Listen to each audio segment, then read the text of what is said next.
Hello, everybody, and welcome back to the reading room. And today it is the first Fundamentalist Fails actual episode of the year. Last week was the awards, and congratulations to all the winners. They definitely deserved a fail award. I believe that the grand winner was.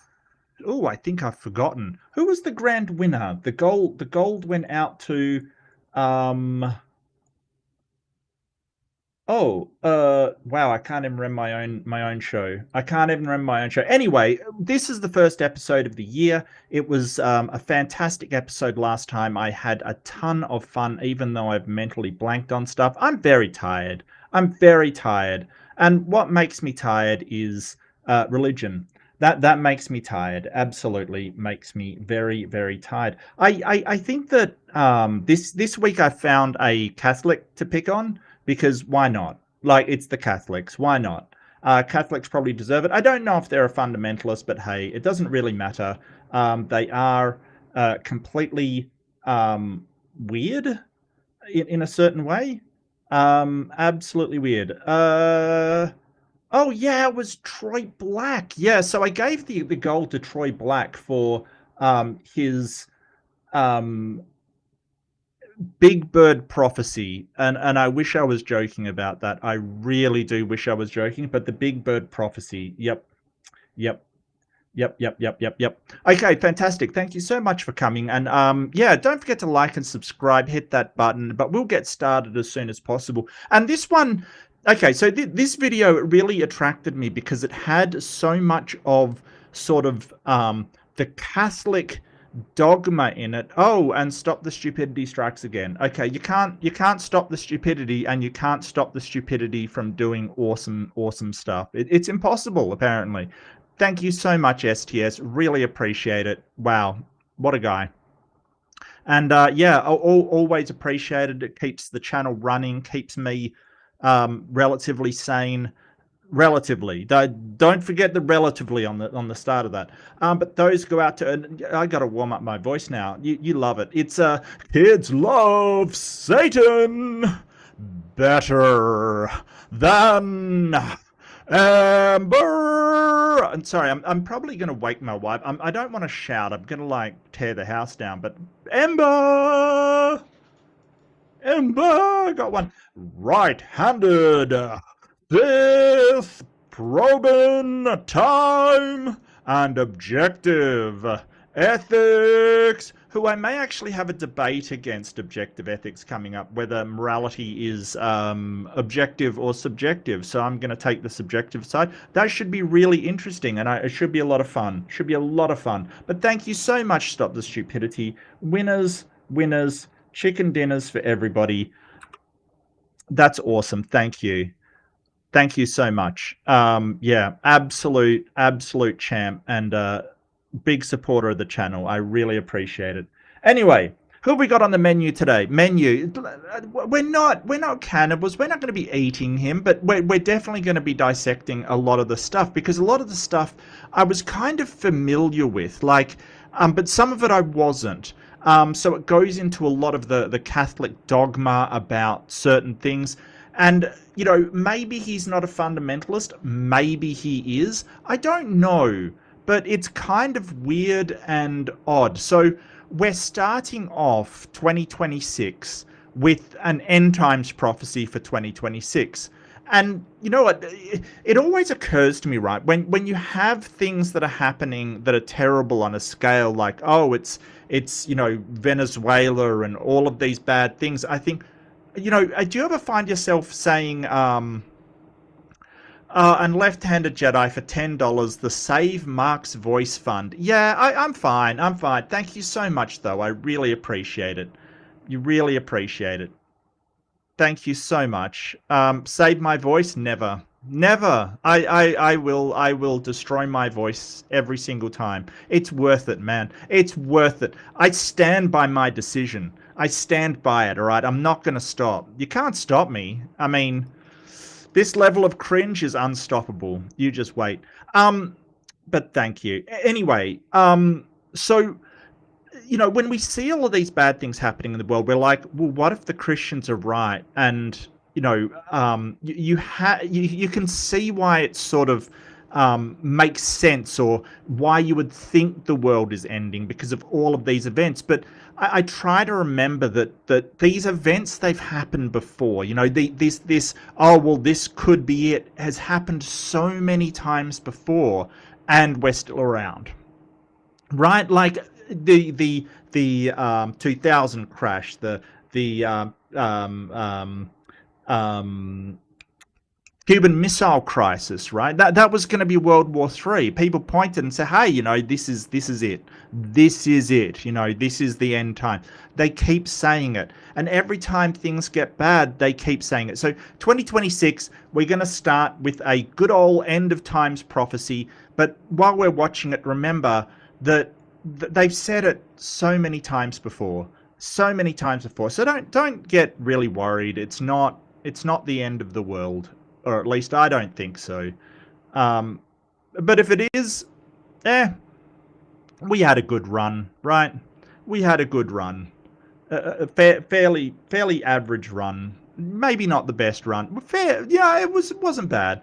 But at the same time, let's try and make a better world instead. Like, let's not do this. But anyway, now this is Cameron Riker. I think his name's Riker. He's giving a bad name to Rikers everywhere, but I think it's spelt differently than the Star Trek character. But he's basically going to talk to us, and the name of the video is Prophecy About the End of the World is Coming, 2026. So hopefully in 2027, I can look back on this and go, yeah, great call, Cam. That was a great call about 2026.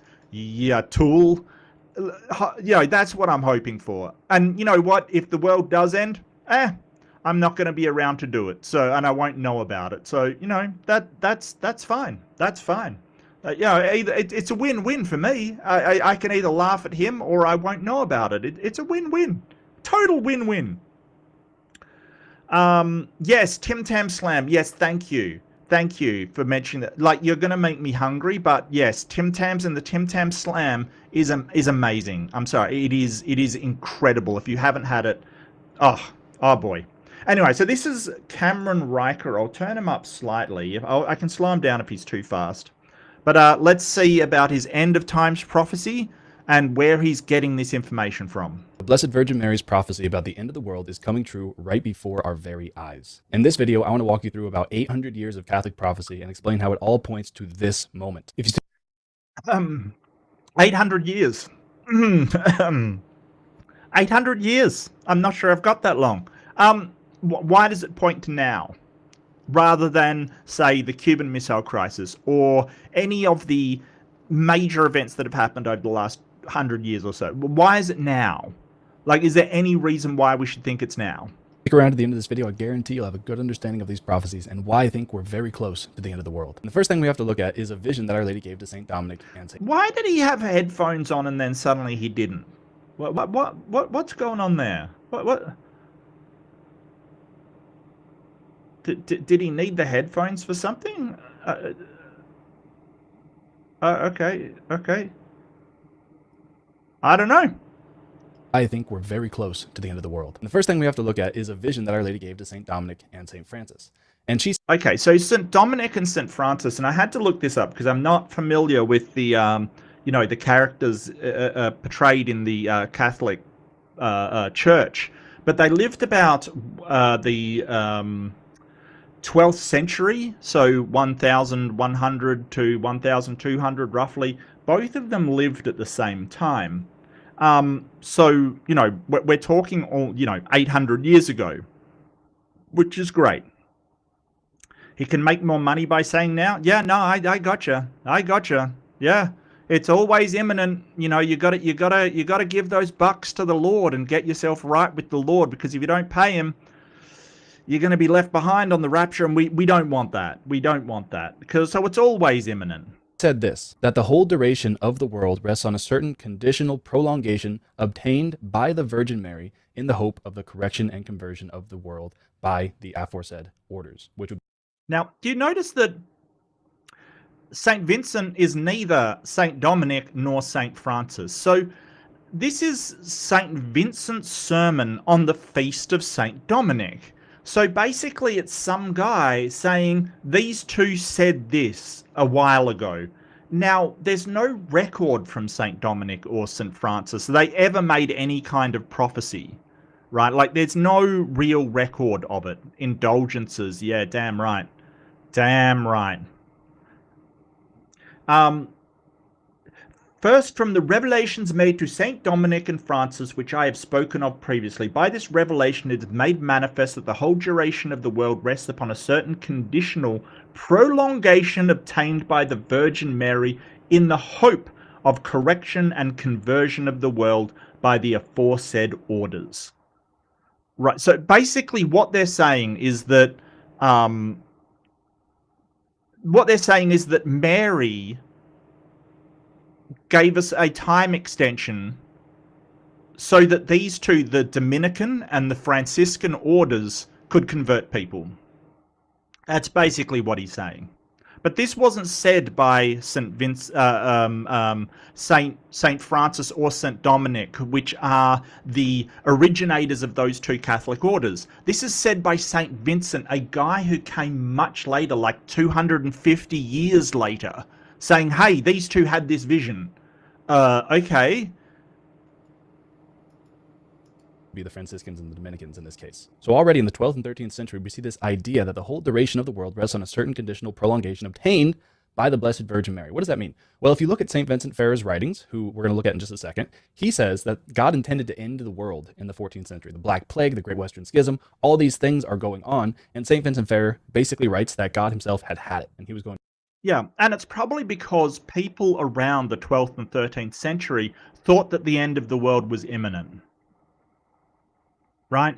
People around that time, and when, you know, this stuff was going down, like the Black Plague, they thought the end times were imminent. Still, you know. But we've got to come up with a convenient excuse as to why the world didn't end when they thought it would end. So what do? That's right. Overtime. That's right. The game goes overtime. We've got more time. Add it to the clock, champ. Let's go. The sin of the Antichrist called the end of the world, and that was it. That was it for humanity. But Our Lady stepped in and interceded for us and obtained. I just like how it's our lady. She's not my lady. I don't know. I've never met this Mary of which you speak. I've never met she's not my lady. I don't know whose lady she is. As far as I knew, she was Joseph's lady, or possibly God's lady. I don't know. I don't know how that works. Or possibly an angel's lady. I don't know. But she's not my lady. So stop saying our lady, because there's no owl here at all. For us more time. Now this is key. This is key. This is why I'm so adamant about the idea that we're living in the era of Mary, the reign of Mary. Because if what these saints are saying, Dominic, Francis, St. Vincent Ferrer, if what they are saying... That's a big if. That's a big, chunky, thick boy if sitting out there. If what they're saying is true. Yeah, if. Yeah, if. Okay. And it's very convenient, this sort of setup, because if you're saying, well, you know, the world was supposed to end and Mary got us an extension, if this guy's wrong about 2026 being the end times, you can go, oh, well, Mary got us another extension. It's extra overtime. It's sudden death. It's sudden death time. Yep, I wasn't wrong about my predictions. It's just that Mary, like she does, you know, you can't stop her. She gets you sudden death overtime because, you know, reasons. Is true. Then she herself has stepped in and saved the entire world. These past 800 years that you and I have enjoyed, or at least some of it, are obtained for us by the Blessed Virgin Mary. We are in overtime right now because Mary hit the last bucket that we needed to push that into overtime. We were down. Yeah, I wasn't joking about the overtime. Look, I used a football. I probably should have used a basketball, but hey, the metaphor still stands. Yeah, no, apparently, Mary evened the scoreboard and somehow got us some overtime. I don't know if this is standard Catholic stuff. I think it might be. And I have heard evangelicals and Protestants get very angry at Catholics for venerating the Mother Mary, the Virgin Mary. I'm not 100% sure why, but sort of they sort of say, oh, well, you're not giving credit to God or Jesus, you're giving credit to Mary, you're praying to Mary. And that's a problem for them, apparently. So I think this guy sort of saying, hey, it's the age of Mary, would really make them angry, the Protestants and the evangelicals angry. To me, it's just like, yeah, mate, whatever floats your boat. I don't, it's the time of Jesus, time of Mary, it's the time of Snuffleupagus. I don't care. You believe whatever you want. But, for some reason, if somebody says, hey, this is the time, then anybody apart from Jesus, the evangelicals go crazy, especially the fundamentalists. But this is interesting that, hey, all of that Revelation stuff was supposed to have happened, 13th century. We're now in overtime. We're in sudden death. Wow. It's kind of weird, right?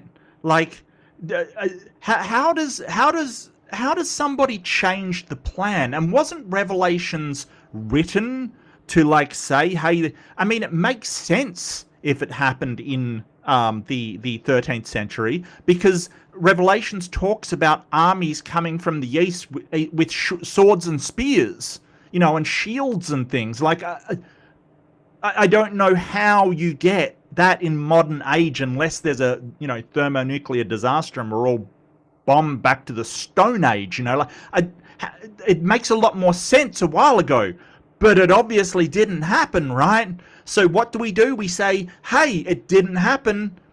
Predictions are wrong, but we weren't wrong. Mary stepped in. By 3, and she hit a clutch shot. So now we are in the era of Mary hit a clutch shot. A clutch shot. It's actually incredible that we're basically talking about, Mary saving humanity in the background here. If you're gonna make crap up, let's just let it fly. Why not?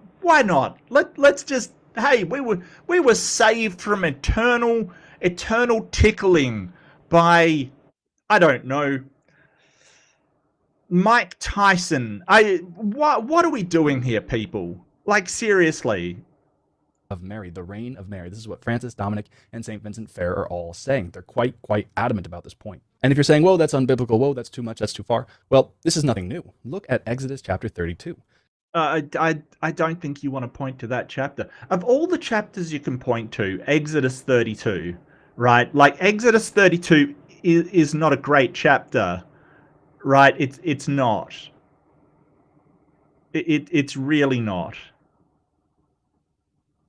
Okay, let's hear what he's got about. Exodus is not a great book, all right? It's not a fun time, happy book, I'll tell you that right now, but let's go. God finds the people of Israel committing idolatry with the golden calf. Yes. And he says to Moses, leave me alone, Moses, that I may wipe out this entire people, this entire nation, and I'll start a new people of God from you. And then Moses intercedes and says, far be it from you, Lord. Don't let the Egyptians gloat that you saved the Israelites just to kill them in the desert. Don't let that happen, Lord. Be merciful to them. And then God repents. He changes his mind, so to speak, and decides. What do you mean by so to speak? He literally changed his mind. He literally told Moses, I am going to wipe out these people. And Moses sort of says, hey, but they're a stiff-necked people. Hang on a second. I'll get the passage up so we can read it. Like, so to speak, he does just change his mind. Hold it a second. There we go. So when the people saw Moses was so long in coming down the mountain, they gathered around Aaron and said, come, make us gods, or God, a god. The translation can mean either, who'll go before us. And this fellow Moses brought out Egypt. We don't know what happened to him. So he was up the mountain, right? He was off walkabout, right? Like, and they're basically like, what happened to him? We need a god. And Aaron, who was the brother of Moses, said, take off the gold earrings that your wives, your sons, and your daughters are wearing. Very accepting. Sons are wearing gold earrings. I approve. Doing some drag there. And I'm joking. I'm just making the Christians mad. I'm sorry. I'm just joking. He took what they handed him and then made an idol car in the shape of a calf. That's the golden calf. These are your gods, or God. It can be singular. Israel, who brought you up out of Egypt. When Aaron saw this, when they saw them basically saying, these are your God, He built an altar in front of the calf and announced, tomorrow there will be a festival to the Lord. So the next day the people rose early and sacrificed burnt offerings and presented fellowship offerings. Afterwards they sat down to eat, drink, and got up to indulge in revelry. Then the Lord said to Moses, go down, because your people whom you brought out of Egypt have become corrupt. They have been quick to turn away from what I commanded them and have made themselves an idol cast in the shape of a cow, a calf. How dare they? They have bowed down to it and sacrificed to it and have said, these are your gods, Israel, who have brought you up out of Egypt. I have seen these people, the Lord goes on to say to Moses. They have a stiff-necked people. Now leave me alone so that my anger may burn against them and I may destroy them. Then I will make you into a great nation. Right? So basically he's saying he's going to destroy it. But Moses sought favor of the Lord his God. Lord, why should your anger burn against your people whom you brought out of Egypt with great power and a mighty hand? Why should the Egyptians say it was with evil intent that he brought them out, to kill them in the mountains and wipe them off the face of the earth? Turn from your fierce anger, relent, and do not bring disaster on your people. Remember your servants. I don't know why Moses has to tell an omniscient God to remember something. Does God did it slip his mind somehow? The omniscient master of the universe, it just, whoops. Remember your servants, Abraham, Isaac, and Israel, to whom you swore your own self, I will make your descendants as numerous as the stars in the sky, and I will give your descendants in all this land I promised them, and it will be their inheritance forever. Then the Lord relented and did not bring on his people the disaster he had threatened. So yeah, so when he says it sort of changed his mind, he absolutely did change it. He relented to what Moses said. Now it has been said to me that, oh, God knew that he would say that in the first place. Well, then he's lying. He's basically pretending that he's going to wipe them out in order to get Moses to beg, which is a really weird thing for a God to do. Right? Like go, I'm going to destroy these people while knowing that he's not going to. It's also a bit of a falsehood, a lie, if you will, because he was never going to do it in the first place, because he knew Moses would be. It gets complicated, right? Something's not right here. It's very, very weird. It's very weird. So I don't think that's a great passage to be sharing there. To save the entire Israelite people. If that's true of Moses, if Moses can step in and intercede and obtain for the Israelite people more time and in a very real way their salvation, then how much more can the Blessed Virgin Mary, the Queen of Heaven and Earth, step? Oh, Moses got their salvation, did he? Should we check what happened afterwards? Does anyone know what happened after that? Anyone know what happened after that? It's actually interesting what happened after that, and the reason why I say, hey, this is not a great passage for saving people. Hang on a second. So Moses went down the mountains with 2 tablets. When Joshua heard the noise of the people shouting, he said to Moses, there's a sound of war in the camp. So Joshua's like, oh, they're fighting. And Moses said, it's not the sound of victory or defeat. It's a sound of singing. It's people having fun and dancing and enjoying themselves. It's shocking. Shocking, I know.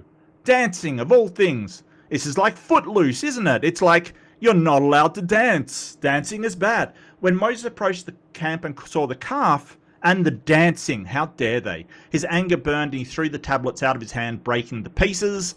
He took the calf the people had made, burned it in a fire, ground it to powder, scattered it in the water, and made the Israelites drink it.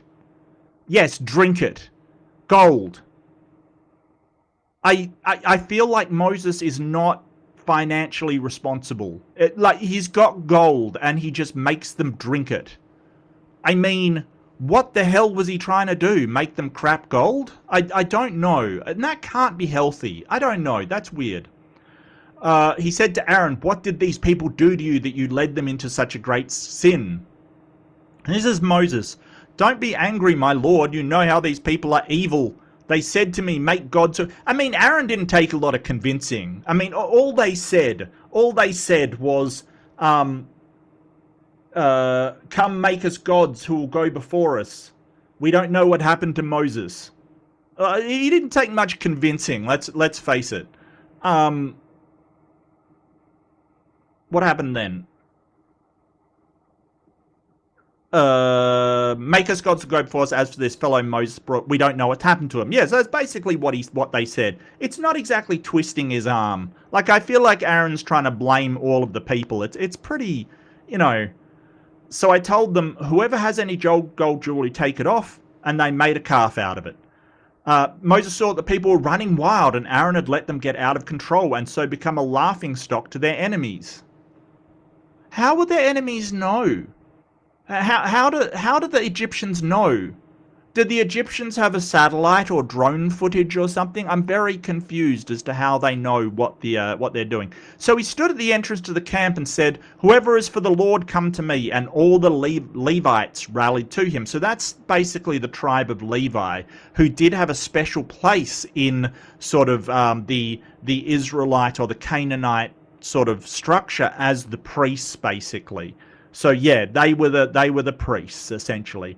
Then he said to them, "This is what the Lord God of Israel says. Each man strap a sword to his side. Go back and forth through the camp from one end to the other, each killing his brother and friend and neighbor." Do you remember this out of this story? I didn't. Yeah. Just go through and kill your brother and your friends and your neighbors and all, just random people. The Levites did as Moses commanded. And that day about 3,000 of the people died. Like you do when you see people dancing and having fun. You gotta take a sword to them, right? 3,000 people dead because someone didn't like dancing. I don't remember this interpretation of Footloose, but wow. Then Moses said, "You have been set apart from the Lord today, for you are against your own sons and brothers, and he has blessed you this day." Yes. The wanton slaughter of all of your friends, or tons of your 3,000 of your friends and brothers and neighbors. Yes. That calls for a blessing, my friends. A blessing. You know what? I feel like Moses just lost it. Like, I feel like okay, we know that Moses was a fictional character, but if this actually happened, I feel like Moses lost his shit for some reason, commanded people to be killed, and when they went, "Why did you do that?" he said, "Well, the Lord was going to kill all of you. He was going to wipe you off the face of the earth. Don't be angry at me. I only commanded them to kill a few of you." Ugh. Yeah, I mean, this is horrible. The next day, Moses said to the people, "You've committed a great sin." And that wasn't killing people. No, that makes them blessed. No, what kind of topsy-turvy, insane, evil crap is this? Oh, yeah, you dancing in front of a golden calf, you've committed a great sin. But all of these Levites who slaughtered people with a sword, they're blessed. Christianity, right? Wow. So Moses went back to the Lord. What a great sin. The Lord replied to Moses, "Whoever has sinned against me, I'll blot out of my book. Now go, lead the people to the place I spoke of, and my angel will go before you. However, when the time comes for me to punish, I will punish them for my sin." Haven't they been punished? No, they haven't. Not enough. And the Lord struck the people with a plague because of what they did with the calf Aaron had made. Because why not kick a people when they're down? Why not? Just fantastic stuff. Yeah, no, the good old plague on top of the massacre that happened. That'll show them. That'll teach them to worship the wrong God. Wow. Okay. And that is the story this man is referencing as a exemplary story of saving of grace. Wow. Yeah, no, Moses basically, Wheelman, no, Moses basically said, do a sword drive-by on all of these people. Dang, man, that's cold. That's cold. That's cold as ice. Wow. Step in and intercede for us in our hour of need. This is the parable of the fig tree. The farmer goes to his fig tree and he sees that there's no fruit on it. So he says, cut it down, I'm done. But the vine dresser steps in and says, no, no, no, give me 1 year. I will plant it. I will manure it. I will fertilize it. I'll take care of everything. And if at the end of the year it doesn't bear fruit, then you can cut it down. This is what Our Lady is doing for us right now, according to St. Dominic, St. Francis, and St. Vincent Ferrer. But there's so much more that we have to cover before I tell you exactly what prophecies come. Yeah, I don't know about that one, champ. Because, yeah, before you cut it down, let it bear fruit. Well, if it's still bearing fruit, why don't you just let it grow? That's the whole point. You know,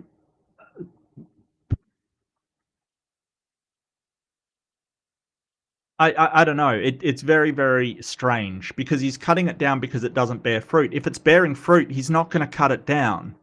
But you're saying, hey, let me see if it can bear fruit and then cut it down when it does so. That's fair. What's wrong with this story? I don't know.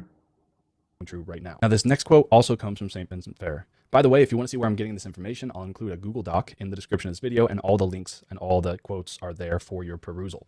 It says this. One night. Yes, I perused, and I found that this is, yeah, so as it says, this is an extract from his sermon, right? Like, this wasn't, so St. Dominic apparently didn't really write anything. He was more of a preacher than a writer or scribing things down. He had personal records and things. And St. Francis of Assisi, you might be familiar with, he was sort of an itinerant preacher and a beggar, but not really known for his writing. So I don't know where these come from. They essentially come from St. Vincent Ferrer, who came along 250 years later. Who was sort of a missionary and sort of did these sermons and things in festivals. So this seems to be a, well, Vinny said that Dom and Francis said this thing, so it must be true. Yeah, I don't know about that one. I'm not 100% sure on that, mate. When the Blessed Dominic was praying in a certain church, while the Blessed Francis was in another, Christ was shown to them with 3 lances intending to destroy the world. While, however, these saints were saying within themselves, oh, is there no saint in heaven who will appease Christ's anger? Suddenly, the Virgin Mary appeared just as a woman might do to snatch her child from the jaws of a wolf. O son. So, the wolf in this case is Jesus. Can we just sort of reflect on that for a second? The wolf in this case is literally Jesus. The big bad, who's afraid of the big bad wolf? Maybe he's gonna huff and puff and blow our houses down. I don't know, but seriously, this does not make Christ look good. She said, are you now carrying lances in those hands which are accustomed to carry nails for the salvation of the world? In the hearing of Dominic and Francis, Christ answered, Mother mine, what more is there that I ought to do? Since I have poured so many graces on the world, I have sent patriarchs and prophets, and they slew them. Finally, I came myself to redeem the world. Now I will no longer spare it. These 3 lances are 3 great tribulations shortly to come on the world, namely the coming of Antichrist, the burning up of the world, and the judgment by Jesus Christ. Now this world is the traitor son of God, acting contrary to his commands, and driving our God, his Father, from the world as far as he is able. The general of the heavenly armies, Christ, will kill them with 3 lances mentioned before. Yeah, so this isn't even sort of God Yahweh, the Father, you know, the vengeful one coming and destroying the world, you know, the war in heaven, angels, demons, that kind of thing. They're literally saying Jesus is going to come down with spears and skewer the world, like Jesus himself. I thought he, like, maybe it's my failing in understanding the theology of Catholicism, but I thought that Jesus was supposed to save the world and God was the one who was going to destroy it, kind of thing, or, you know, usher in the kingdom of, like, this is just, yeah, no, Jesus is coming back, and this time he's armed, and this time he's pissed, you know, like, it's kind of weird. It's kind of weird. For in the time of Dominic, the world was on the point of being destroyed by Christ, when the Virgin Mary placed Dominic there, obtaining one reprieve. Think how the whole world is involved in this one reprieve, which is not of certain duration, but given conditionally. That is, on conversion. If it is converted, then all is well. If not, it will not be spared. Yeah, so basically they're saying, look, you've got to convert a certain amount of people or else the entire world will be destroyed. What's the problem there? Well, the problem with that is you're basically saying convert or everything's destroyed. You end up with this convert or die attitude. You end up with this attitude of, well, if we don't convert people, no matter what it takes, the entire world is going to be destroyed. That's the problem with that. And it gets weirder as well. We haven't even gotten to the really weird stuff. Again. So what's going on here in this quote? Well, here, St. Vincent Ferrer is recapping a story that he referenced earlier. This idea that the entire duration of the world is conditionally hinging upon Our Lady's intercession, that she stepped in and held back the arm of her son and said, wait, a little more time. And St. Dominic said, Did Mary hold back I guess she can plead with him. But, I thought that Jesus was supposed to be the most perfect human. Like, why is Mary able to go, hey, Jesus, like, give me some more time, bro. Let's go overtime. It's not over till it's over, my guy. Like, where does that come from? Like, how can you do that for a perfect being? How can you change their mind, even if you are the mother of Jesus Christ? How can you change that being's mind? And don't forget, this isn't Jesus on earth who, has these mortal failings that they claim. It's Jesus after he's risen. So he's supposed to be perfect and equal to God. But in both instances, we have somebody coming in and going, hey, yo, perfect, omniscient, omnipotent person, can you not? And they change their mind. Somehow. I don't know how. That here says that it was like a mother grasping her child from the jaws of a wolf. Our Lady steps in, and then Our Lady sends St. Dominic in. That's a very good point, Jin. It is kind of similar, isn't it? Who was it? Was it Lot? Lot and, his family kind of thing? If I can find one good person. It is kind of similar. Yeah. You're right. Into the world to preach her holy rosary. And this is what obtained for the world more time.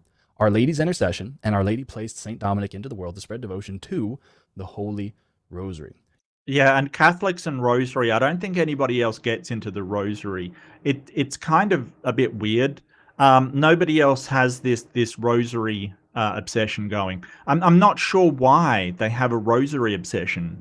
It's the if you don't know, it's the wooden beads that they have, and basically it's you pray while holding and counting and fingering the bead. It's basically a fidget spinner for Catholics. Let's face it. But they think that there's something special about the rosary. I don't know why. You cannot, in today's day and age, become a great saint without a devotion to Our Lady, and specifically, I think, without a devotion to the Holy Rosary. It is indispensable if you want to be serious about growing your spiritual life. And we can see here, St. Vincent Ferrer, St. Francis, St. Dominic, they're all saying the same thing, that Our Lady stepped in and held back the wrath of God, just like Moses. Yeah, so St. Francis and St. Dominic didn't say anything. There's no record of them talking about this at all. No, St. Vincent credited them with saying it. This is the difference, right? Like somebody saying, hey, these two people said this. Isn't it remarkable? They said the same thing. Yeah, I don't know why they don't, it's kind of weird. It's kind of weird the way that these sort of, they will hear somebody speak, and because they think it's an authority, they will just say, well, that's now a fact, as if those other two people, it's like when people say, or theists sort of go, hey, there were 500 witnesses. It was recorded. 500 witnesses were recorded. No, Paul said, it's recorded that Paul said there was 500 witnesses. We didn't record the 500. That's the difference. So it's this weird idea that if an authority says it, then it's as good as it, it's gospel basically, which is hilariously unreliable. Oh, Buddhists do? Oh, that's fair. That's fair. Yeah. In Exodus 32, stepped in and held back the wrath of God. And how did Our Lady do it? Well, she did it for the sake of bringing about conversions, and she did it by giving Dominic the holy rosary. And this is why. Ever since that time, Marian apparitions have exploded. So Marian apparitions are sort of it's a Catholic thing where they see Mary or Mary appears or Mary starts crying blood or they have some association with Mary appearing. Um, it's kind of weird because you'd think that if she was really concerned with the Catholic Church, she would appear to, I don't know, Protestants and evangelicals, but she doesn't seem to. It seems to be only believers in Catholicism that have these apparitions happening, which is highly sus to me. Exploded. There have been more Marian apparitions probably in the past 300 years than the first 1700 years of. Yeah, and it's really funny because since the advent of like mobile phones and cameras on your phone, the amount of Marian apparitions have dropped through the floor. I wonder why. Can't seem to catch them on camera. Who knew?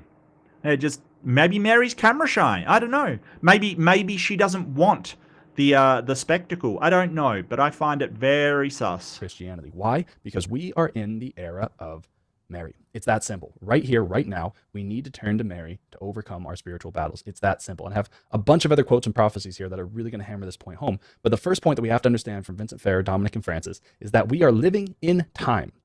So I still haven't heard anything that would suggest that this is the end times. I still haven't heard anything. Like it's just basically, hey, this guy says that Mary intervened and we're on overtime, maybe double overtime, I don't know. But what makes you think this is the end times now? Because it was supposed to be back in the 12th century, right? 12th, 13th century. As he said, Black Death throughout Europe, all of these wars, just a terrible time for all people involved, right? And then now you're saying, well, no, it was supposed to end then, but it didn't because Mary did a 360 jump shot, three-pointer, and now we're on overtime. Okay, what makes you think now is the time then? What? That was only obtained for us through the intercession of the Blessed Virgin Mary. In a very real way, Jesus Christ has said, I have been too often offended, and I'm going to end the world. And Our Lady said, no, give me more time. And Jesus says, fine, Mother, you have the time, you have the power, go. In a very real way, Mary has been placed in charge of the entire created order. And this shouldn't surprise us. This should not surprise us. If Mary's in charge of the entire created order, then Mary's fucking up. Then Mary needs to get her act together, man, because seriously, some things are just ridiculous at the moment. What's she doing? What's she doing?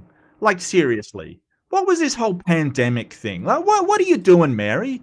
What do you think you're doing? Like, seriously. Like, you just unleash a plague on us and we have to come up with our own solution? You don't even help us out of it? Wow, Mary. What a bitch. Yeah, I honestly, I only said that because it annoyed the Catholics so much, to be honest with you. Call Mary a bitch once and they're just all over you. Trust me. They don't like it. It's actually quite funny. What does St. Paul say about Satan in the inspired scriptures? In one of his epistles, St. Paul calls Satan the, quote, God of this world. That's Satan by his natural power without grace. If a creature, by nature alone, can be called in the inspired scriptures the God of this world, how much more power and honor and dignity can God bestow upon his mother, who brought grace into the world, who helped, cooperated with her son in a very real way to redeem the entire world. Our Lady is more powerful than Satan, who is the God of this world. And we're starting to see her manifest. All right. Well, why doesn't she take Satan out? Like, what's all this business with Jesus Christ coming back? Like, just send Mary. Like, seriously. I don't know. It's kind of weird. I feel like it's sort of, maybe this is just because I was never indoctrinated into any religion, but I feel like we're talking about like whether Vega or Goku is stronger kind of thing. It really is this. Oh well, Superman's stronger than Green Lantern, but Green Lantern, couldn't take Wonder Woman. It's really weird. It's very strange. That power more and more clearly. Next, I want to look at something from Our Lady of Good Success, which is an approved Marian apparition that happened in Ecuador in the 16th century. Our Lady of Success, an approved Marian apparition. It wasn't just one of those bootleg ones. It was approved. Oh yes, the Catholic Church really doesn't like you pirating Marian apparitions. It needs to approve them. Like, don't get those bootleg ones. They're low quality. They barely bleed when they barely show up at all. Get a Catholic approved Marian apparition. Now, during this aberration, several prophecies have already been fulfilled that the 20th century will be full of bloodshed, that there would be a complete corruption of morals. Tell me more. Tell me more. What century could you not apply that to exactly? That Freemasons would rule most of the world and they would corrupt the youth, and that Yeah, Freemasons don't rule most of the Freemasons are like a gentleman's club. They really, there are people of influence in the Freemasons, but they're not, they're not the Illuminati. Like, seriously, I think people have the wrong idea of what Freemasons are. They started off being a guild kind of thing, a Masons guild essentially, and more turned into just a place for men to get away from their wives, as far as I understand it. Look, they could have. It is possible they have this nefarious secret thing going. I don't know for sure, but hey, you have to show that, not just claim it. purity would be something that's almost stamped out throughout the entire world. There would be many dresses, many fashions that would be displeasing to Our Lady. Basically, things get really, really bad in the 20th century in these apparitions. And what do we see in the 20th century? We see the complete corruption of morals, sexual revolution. We see World War I, World War II, more bloodshed than we've seen throughout the entirety of human history. Yeah, could you give specifics about this prophecy? Because I don't like. When did you say that was? When did he say it was? Success, which is an approved Marian apparition that happened in Ecuador in the 16th century. Now, 16th during this century. apparition, several prophecies have already been fulfilled that the 20th century will be full of bloodshed. So that was a prophecy in the 16th century. Can you give us specifics on that one? That there would be a complete corruption of morals. That lady. Basically, things get really, really bad in the 20th century. Things are always really bad, my guy. Things are always really bad. That's the thing. Like, there was, what, 16th century? Wasn't that like Napoleonic Wars? Yeah, Ottoman Empire, Ottoman Portuguese conflicts, Italian wars. I mean, seriously, French wars of religion, Anglo-Spanish wars. Like, come on now. It's not exactly a stretch to say things are going to get really bad In these apparitions. And what do we see in the 20th century? We see the complete corruption of morals, sexual revolution. We see World War I. Yeah, I don't think that's the complete corruption of morals. I think that a lot of our morals are still, it's still immoral to accost somebody. It's still immoral to rob people. It's not a complete corruption of morals because we still have them, my guy. World War II, more bloodshed than we've seen throughout the entirety of human history. All the prophecies that Our Lady gave at Ecuador have already come true. But there's something here that we have to take note of because it ties in perfectly to what we just mentioned before. This is what Our Lady said at Ecuador. She said this. She said, "When it seems that evil has already overcome, it will be a sign of the coming of my hour. I will miraculously throw down the proud and cursed Satan forever down from his throne." Right. So that's the prophecy. The dark vision presented says unexpected. Mary announced that when it seems that evil have already overcome, it'll be a sign of the coming of my hour. I'll miraculously throw the proud and curse Satan forever down from his throne. Really? Really? How did you get that is talking about the 20th century from that? How did you get that?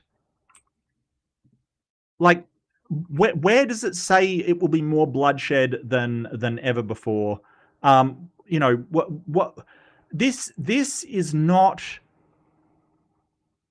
I have questions. I have questions. I'm not sure I want the answers because the answers are probably pretty dumb. Pretty dumb.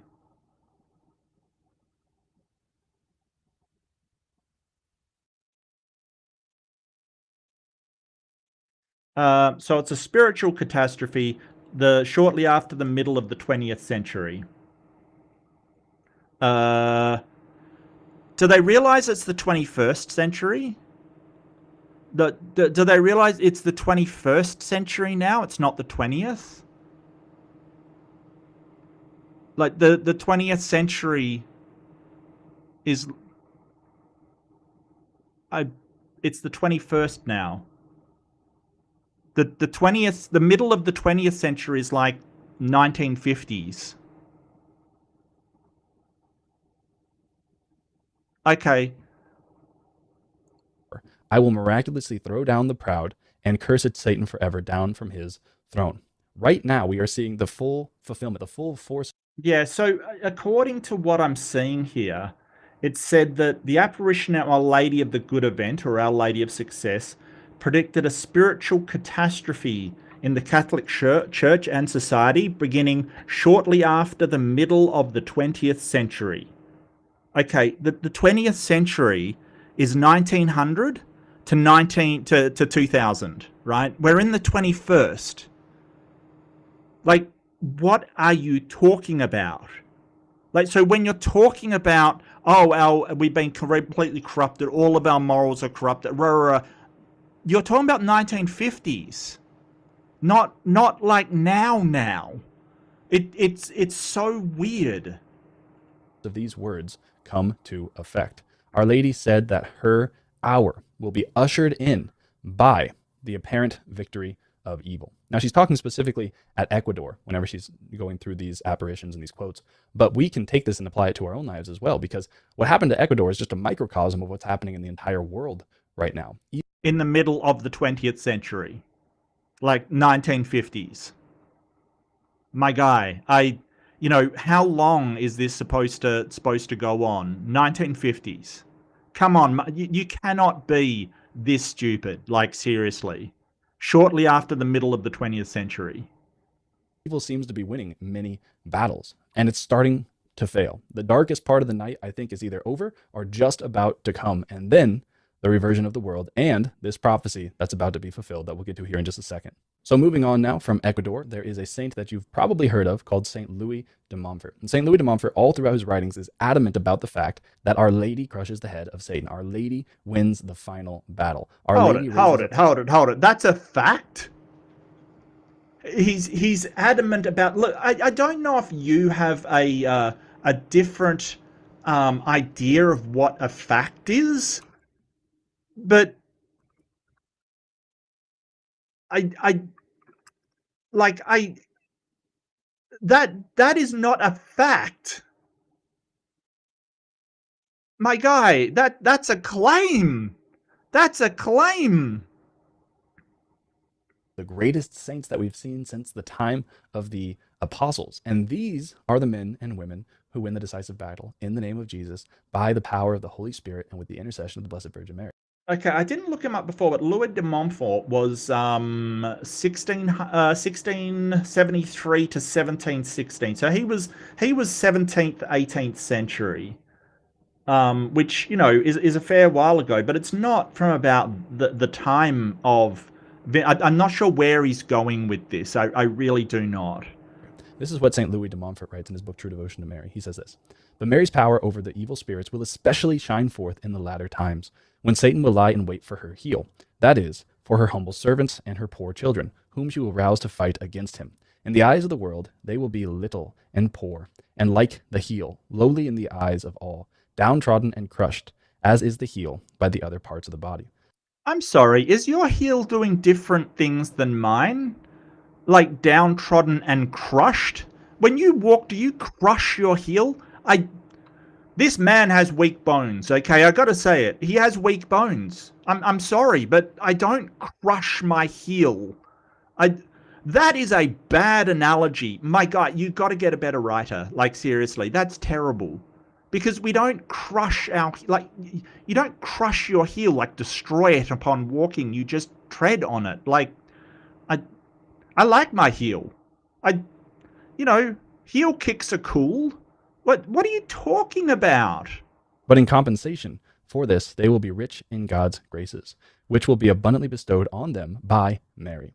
They will be great and exalted before God in holiness. They will be superior to all creatures by their great zeal, and so strongly will they be supported by divine assistance that in union with Mary they will crush the head of Satan with their heel.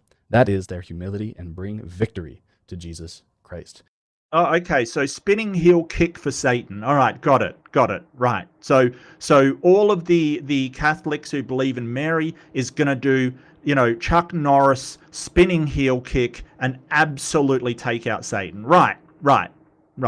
Maybe this overtime's like MMA overtime. Does MMA have overtime? I don't think it does. I think it's like a boxing match. It doesn't have overtime.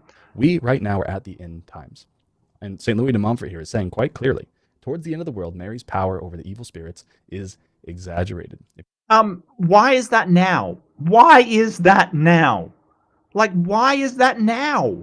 I haven't heard anything to suggest except for, hey, it's going to begin the middle of the 20th century. That was last century, my guy. That was like 75 years ago. Why now? Like, I want to know what leads you to believe your prophecy is going to happen in 2026 as you claim. If you've got temptations, you've got demon problems. We all do. We all have. No, I don't have demon problems. So the only demon problems I have is with people that think demons are real. Okay? Temptation problems? Sure. I get tempted by things. I was talking about Tim Tams earlier. Oh, the temptation, baby. The temptation of those Tim Tams and coffee. The temptation of a Tim Tam Slam. If you don't know what it is, look it up. It's an Australian thing. It's so good. It tempts me. Is that a problem? No, not really. I mean, I don't have Tim Tams. I'm not dying. I'm not like, I'm not, I don't have Tim Tams. I'm gonna start, No, but I don't have demon problems. The only problems I've got with demons are the way they make people think. Like they can blame something for their own mistakes, or they can, it wasn't their own thoughts that did it, or it wasn't their own self-talk. It's demons. That's my problem with demons, that they don't exist and people blame them. It's not really a problem. It's other people's problem. These issues. The easiest, quickest, and best way, according to all these prophecies, according to all the popes for the past 150 years, according to all the saints for the past 150 years, is through the recitation of the rosary. Listen to this. Think about this. Our Lady wanted to... Okay, Robin, how dare you? I told you to look... How dare you? I'm joking. I'm being facetious. I'm not actually angry at all. Like, Tim Tams are an Australian biscuit. Okay. Here's the education. Tangents in the chat. Tim Tams are an Australian biscuit, and it's very... So by biscuit, I don't mean a savory biscuit, right? Like, I don't mean like Americans mean biscuit, which is sort of a savory thing. It's how do you describe a biscuit? It's like a cookie, but crunchy, right? Like, it's like a cookie, but very crunchy, and it's not wafery. It's sort of more solid, not chewy. It's sort of more solid, right? That's a good picture. So this is a Tim Tam, right? That's how it comes, and that's it split in half. So that's biscuit, and it sort of has something in the center, right? But this isn't how you eat it, okay? That's completely wrong, and I hate it, right? That's not how you eat it. What you do with these things is you get a really nice coffee, right? Like, you get a coffee and you bite off either end, right? Like, you bite off either end of this biscuit covered with chocolate, and then you suck up the coffee through the biscuit, okay? And I'll try and find a picture. There we go. So that's what you do. You bite off either end, like the corners on either end, and then you put the end of it and use the chocolate covered cookie like thing as a straw for coffee, right? This is what you do. And it is insanely good because not only do you get chocolate flavored coffee, you also get a coffee flavored chocolate biscuit or cookie, right? Like it works on so many levels. It is so good, and I will die on that hill. I will die on that hill. That's what a Tim Tam Slam is. If you haven't tried it, try it. It's a good time. It's a good time. It tempts me. Yeah, it's a straw. It's basically using this thing as a straw. Yes, for coffee, and you get it's genius. It's genius. You get like coffee, like chocolate flavored coffee and coffee flavored chocolate biscuit. Obtain for us more time to repent. The world was so bad and corrupt that God intended to end it. He was going to call it. That was it. Our Lady stepped in. And how does she obtain for us more time to convert and to become saints? How does she do it? She gives Dominic the rosary. And Uh, I do not know. I would not recommend. You do get bits of the. I'm going to call it cookie for all the Americans out there. You do get bits of the cookie coming up the straw, as it were. So probably like snorting chocolate cookie is not the best idea. I would guess. I've never tried it myself. I've never tried it, but I would imagine that snorting cookie not the best for your nasal passages. I'm just guessing, all right? I'm not a doctor. I wouldn't offer medical advice, but it just seems ill-advised to me. sets him loose upon the entire world. The rosary is the most powerful weapon that we have outside of the sacraments. I would disagree. I think that if I take a rosary into battle against somebody with an assault rifle, I'm probably going to lose. I probably will lose. I don't think. I mean, I could get a good whip on it, but I don't think I would do the damage that I want. Hell, my heel kick would be better, quite frankly. The rosary is the remedy for all of the problems that we are experiencing in our modern age. It simply is because heaven has ordained it thus. That's the way that it is. It's not my choice. It's not your choice. This is what Our Lady gave as the remedy, as the prolonger of the entire world. The Holy Rosary. It is in a very real way the chain that keeps Satan restrained. We need. Well, okay. Why are you using it as a weapon then? Leave it on. This is fan fiction. I don't know what to think about all of this. It sounds nonsensical. It really does. It really does sound like nonsense. I'm sorry, Catholics out there. It does sound like nonsense. It sounds like you're talking about the Green Lantern's Emerald Ring of Power. That needs willpower to charge it, but it can take down Sinestro or whatever bad guy because it has this magical, wow. No, it sounds like it sounds juvenile. It sounds childish. I'm sorry. That's how it seems to me. Like, okay, but, you've got the big bad, but you can beat him with your rosary. Okay. Need to be faithful to the rosary because it's what heaven asked for. Okay, so here it is. Here is the prophecy that is being fulfilled right now. Here is the prophecy that Excellent. All right, the prophecy. Excellent. We're into the prophecy section. This is fantastic. It's excuse me.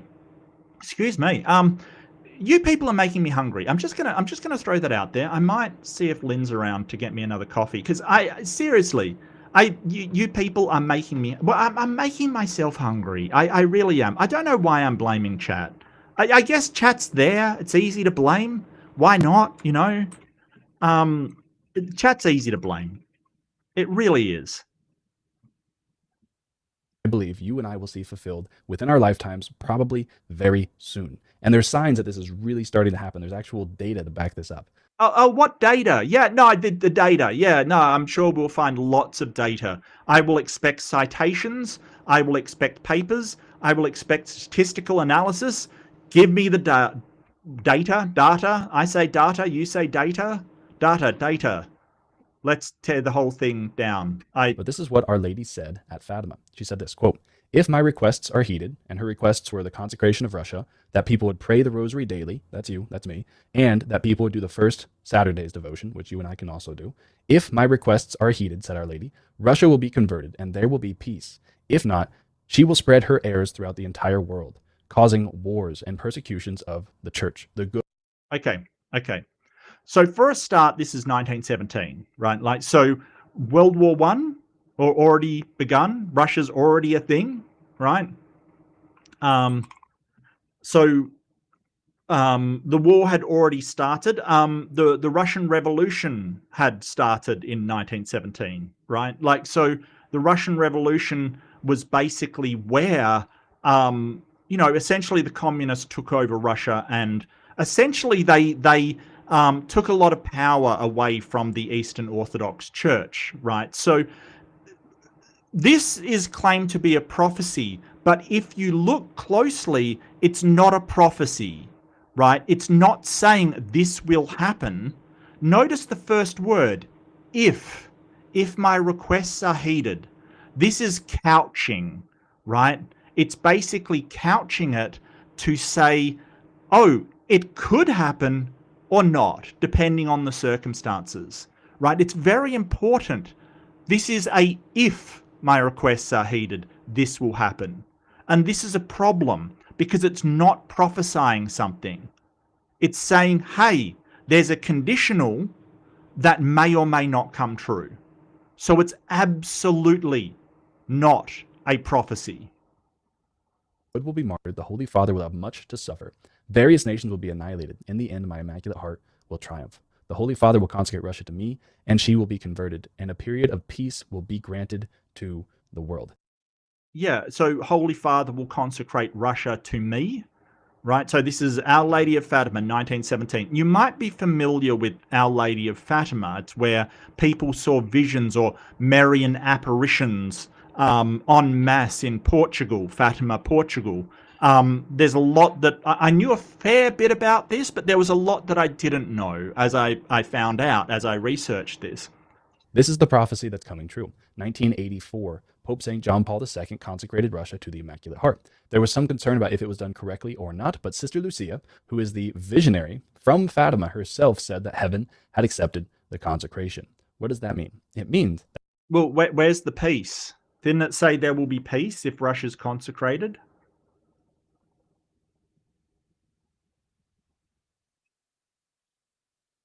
And a period of peace will be granted to the world. Where's the peace? Where's this peace I was promised? So yeah. And the other thing is, if you are working towards a prophecy, it's not prophecy. It's not prophecy, right? Causing wars and persecutions of the church. The good will be martyred, the Holy Father will have much to suffer. Various nations will be annihilated. In the end, my Immaculate Heart will triumph. The Holy Father will consecrate Russia to me, and she will be converted, and a period of peace will be granted to the world. This is the prophecy that's coming true. 1984, Pope St. John Paul II consecrated Russia to the Immaculate Heart. There was some... My bad. It means that right now, since the requests of Our Lady have been fulfilled, at least sufficiently, we are about to head into a period of peace in the world. Yeah, and how's that working out?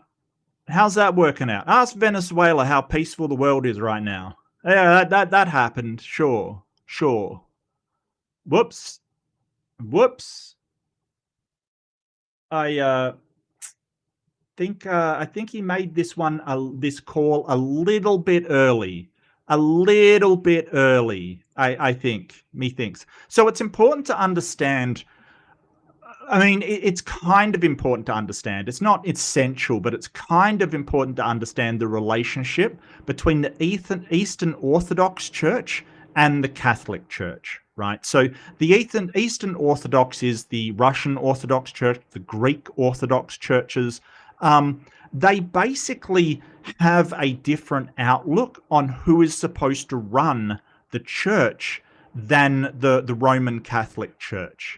Okay, it's important to understand this because this was the Great Schism. Okay, it's where the Eastern Orthodox and the Vatican, the Pope and the Western Church split apart, and there's been ramifications ever since.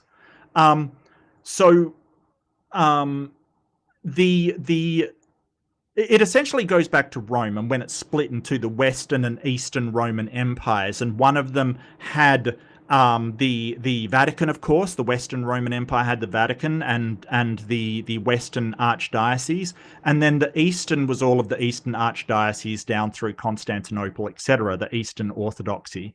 Now, basically what happened in as they developed, and I'll cut a long story short, but the Western sort of apparatus, the Western Roman Empire and the church associated with them, they sort of said, okay, the Archdiocese of Rome itself is the Holy See, and all of the other archbishops are subordinate to the one papal figure, the one representative of God, who is the Pope. Right, theirs is sort of a more bottom heavy and more like one person at the top. It's a more sort of narrow configuration. They basically got the Pope who's in charge of everybody. Now, the Eastern Orthodox doesn't exactly work like that. Each sort of archdiocese has a patriarch or an archbishop who is the leader of that archdiocese, and they do things by council. So the main problem was that upon sort of Christianity coming back together after this massive split between the East and West Roman empires, the Western sort of Catholics said, hey, all of your patriarchs now have to be subservient to the Pope, right? The one Archbishop of Rome, right? The Holy See. And the Eastern Orthodox people said, nah, mate, miss us with that shit. Like, they basically did not want to be part of the structure of the Catholic Church. So that was the Great Schism, and it's been causing problems ever since. So there's a lot of commonality between the Eastern Orthodox and the Catholic churches, but they've never quite managed to pair up again. They sort of had a cessation of hostilities, but they're not on board with one another, because the very structure of the Catholic Church is that the Pope is God's representative on earth, and all archbishops are subservient to his word, basically. The Eastern Orthodox is, well, it's a council of patriarchs that have dominion over their own areas. So these two are not going to mesh anytime soon. There's too much tradition in each around their structures. Unless something vastly changes, I don't think they're going to resolve their issues. Because, you know, the idea that the Eastern patriarchs are going to bow down to the Pope, I don't think it's going to happen. So they've been in communion, which means that they basically talk to one another as Christians, but no further, right? Like, no further at all. Yeah, and I mean, 2022, they consecrated it, Russia. 1942, they consecrated the whole of humanity, which included Russia, but it wasn't specifically Russia, right? So it's kind of weird, because it's supposed to have been consecrated already, but we're not getting this piece. And that's sort of a very, very quick and probably not entirely, you know, accurate, but that's roughly how these two churches came out of the Great Schism, the very first one. And Russia will be converted. I really believe that sometime within our lifetime, or shortly thereafter, we're going to see the Russian Orthodox Church come back into union with Rome in some capacity. We're going to see the conversion of Russia, because Russia... Yeah, I don't think so. Especially not as Vladimir Putin is kind of propping up the Russian Orthodox Church as sort of a state religion kind of thing. He really is structuring them as the religion of Russia. I do not see in any way the Russian Orthodox Church suddenly going, well, no, we're happy to acknowledge the Pope and become Catholics. I don't think that's going to happen. I do not. Has already spread her errors throughout the entire world. What are her errors? Feminism was birthed in Russia in a very real way.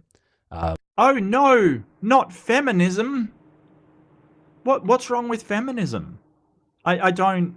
But when you're talking about feminism was birthed in Russia, it wasn't birthed in the Eastern Orthodox Church. It's very sort of, chauvinistic and sort of, male orientated, very hierarchical with the men on. Like, feminism did not come from the Eastern Orthodox Church. The fact that it came from Russia was more a fact of communism than anything else. But yeah, there's no problem with feminism. A lot of the anti-life issues were birthed in Russia in a very real way. Those things were first made legal in Russia before they were made legal anywhere in Europe or anywhere in the West. I think he's talking about abortions and doesn't want to say the word because maybe he'll, taint his soul with language or something. I don't know. I don't know. I don't know where abortions were first performed. It's first legal. I have no idea. Yeah, well, Soviet Union, yes. Vladimir Lenin. Okay, so under Lenin. Communism came straight. I don't think the Orthodox Church was on board, though. That's the thing. When communism rose, communism under Lenin and Trotsky, and especially Stalin, they were very anti-church because the church held a lot of sway, it held a lot of power, and they didn't like being challenged. So there was sort of a real diminishment in the Russian Orthodox Church's power under communism. And, they came up with these ideas, but that doesn't mean that, the Eastern Orthodoxy is to blame for any of those things. Not that it's something to blame anyway, These things have allowed women to be a lot more fulfilled. I mean, I was reminded the other day that we used to, basically any woman that wasn't happy with her place and was angry about being treated as a servant or treated badly or even, taken advantage of by their husband against their will, I'll just put it like that. If they were angry and spoke out, some of the time they were called hysterical and basically institutionalized because they weren't acting normally. Like, the horrendous things that have been done to women is just, it's inconceivable.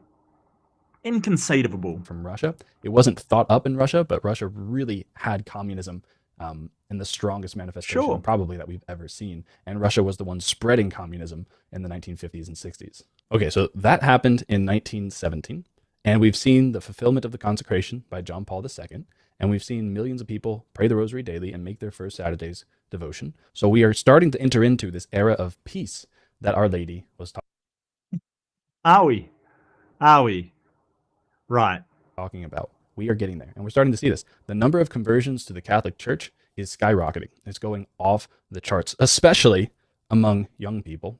Yeah, so I would like data, but as you can probably figure out, I'll let him go for a bit longer, but he's not going to show any. He's not going to show any data, and there's a very specific reason why, and I'll let you in on that. And especially among young men. If young men have their hearts drawn to the Catholic faith, if young men are willing to become virtuous and holy husbands and fathers who belong to Our Lady, they will lead their families. They will practice what the church teaches about contraception, meaning they won't use it, meaning they will have big families, and they will teach their kids to love and to serve our Lord and Our Lady. This is the conversion not just of Russia, but of the entire world that's coming very quickly. And okay, so I've heard this before, like this revival that the Christians keep talking about. Like they really sort of go on and on and on and on and on about this new revival that's coming, and it's mostly just bullshit. I'm sorry.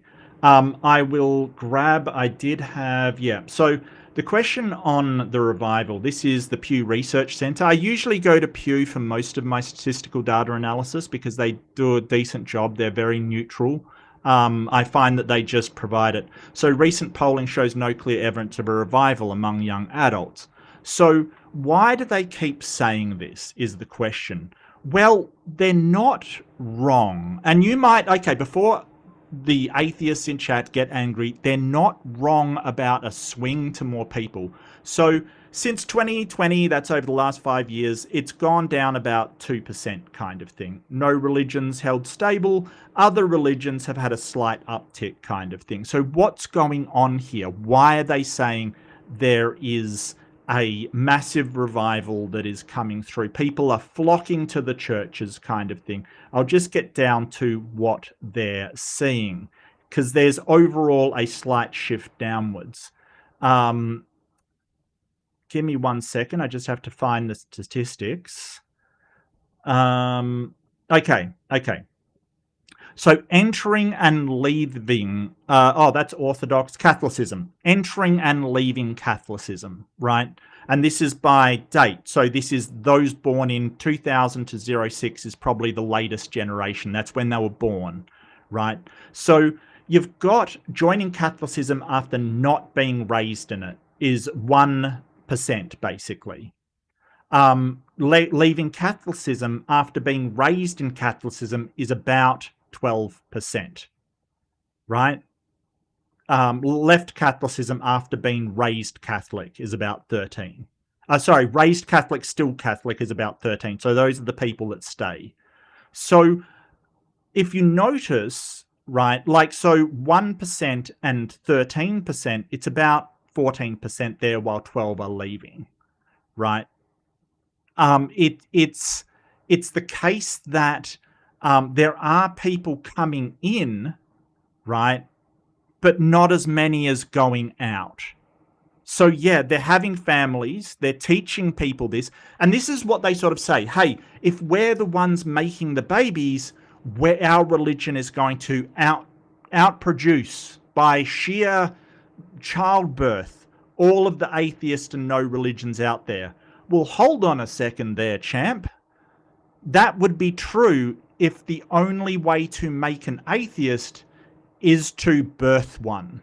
That would be true. But it's not. There's another case here that people are leaving Catholicism and going to no religion or going to another religion, right? So they see these people come in. What they're not seeing, what they're blind to, is all the people leaving. That's the problem. They're basically going, oh, there's a ton of people flocking to the Catholic Church. Yeah, but that's outweighed by a factor of 12 of the people flocking out of the church. This is entering and leaving Christianity in general, right? So there has been an increase, 5%, from 3 in the 1990s, the people born in the 1990s. That's Generation X, my generation. Well, actually, I was born in the 1970s. So there was a downswing, and then there's more people entering. But look at the leaving, right? It's still over 5 times the amount leaving. So they're seeing the increase from the last few years, from 3 to 5% entering. Oh, there's a flock of people rushing into the churches. Yeah, but there's still 26. There's still 5 times that amount leaving. So this whole thing about the revival, they're basically going, well, we've had 5 people come in as 26 go out the door. Right? So what they're doing is they're counting the ones coming in. They're not counting the ones going out. Right? And that's why they keep shrinking, even though there's this massive revival. So this is the nuns. This is no religion, atheists, agnostics, people that have, igtheists, people that don't care, just no religion whatsoever.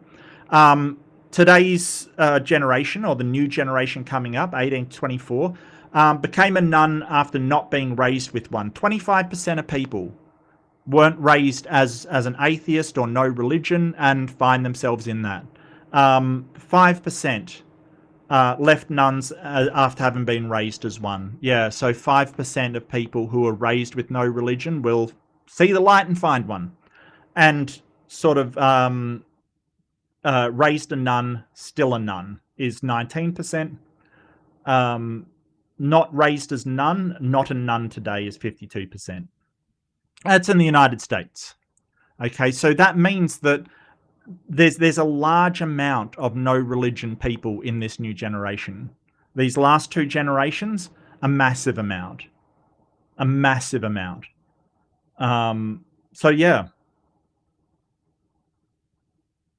But don't forget that would include people that say, they believe in Jesus, they believe in God, but they don't have a religion, no religion. So that's kind of a bit deceptive. That's not all atheists and agnostics. Just be aware of that. Or people with spirituality, maybe, they do crystals and crap, astrology and stuff, and they don't have a religion. So basically, the research says there is no good reason to think there is a massive revival. Yes, there are more young people entering the church. It doesn't outweigh the people leaving the church. Not even in that age category. Okay, not even in the age category. Right? There is 5 times as many people in that age category leaving as arriving. Okay, and this Catholicism, in that age category, young people, 18 to 24, there's 12 times as many people leaving as entering. But they have this thing of, they're flocking to the banner. No, they're flocking away. They're flocking away. So yeah, they're basically, the studies say there is no good reason to think there is a revival. It seems to be a matter of faith for some of these people. Now, look, that sums up Catholicism and the Christianity as a whole. It's not necessarily every church. Like, I'm not saying in your particular church, 12 people leaving for every one coming in. No, that's not what I'm saying. I'm saying some churches have, tons of people leaving. Maybe the pastor did something awful. Maybe there was an atheist talk and suddenly people left in droves. I don't know, right? People left in droves. Your church may vary. You might have 5 people come in and only 1 leave. They all vary. But overall, there is no revival happening. It's just not. There will be an era of peace before the end. Now, that doesn't mean that we don't have to struggle. That doesn't mean we don't have to pray. What it means is that we need to be encouraged and have faith that our prayers, our devotions, our rosaries, our first Saturdays are finally coming to fruition. The fulfillment of hundreds. Oh, finally, yeah. No, it only took about 2,000 years. Who knew? Over 100 years of labor is coming to fulfillment here and now. We're right on the cusp of it. There has never been a better time to be. Dude, you've been on the cusp of it for the last 1,000 years. Come on now. Catholic. This is exciting.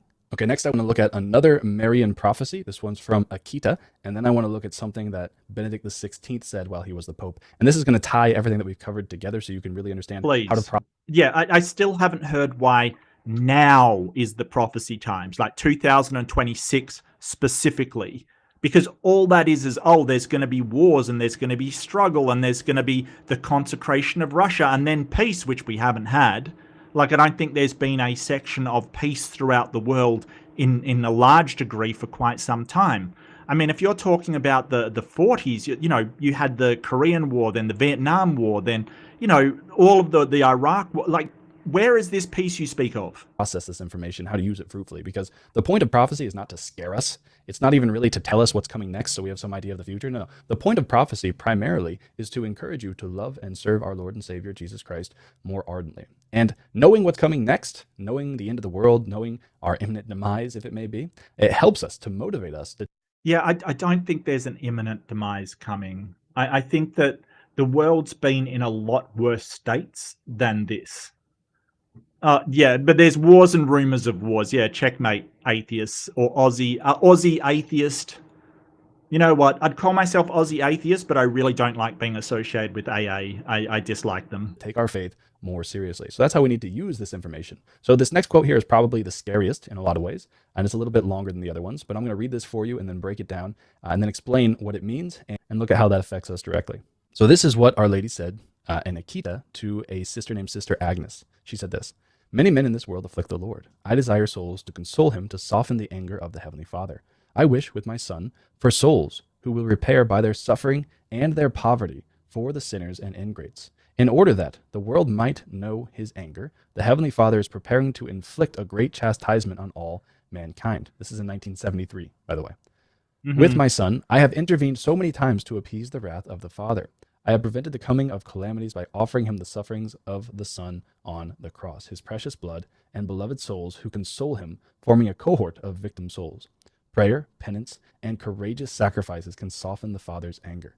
I desire this also from your community, that it love poverty, that it sanctify itself, and pray for reparation for the ingratitude and outrages of so many men.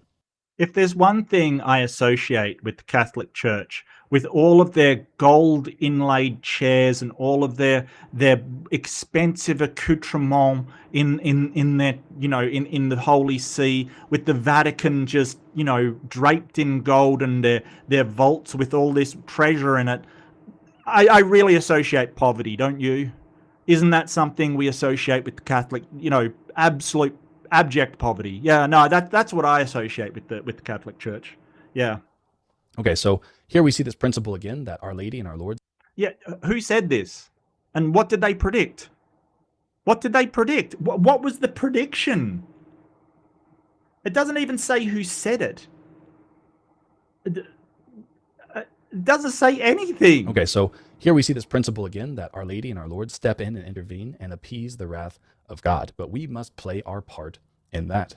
Oh, another failed end of the world. Oh, it was appeased again. It was appeased again. It happened again.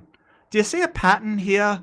Every time, like, the Catholic Church thinks it's the end of the world, someone steps in to appease them so we can have just what are we in, double sudden death overtime by now?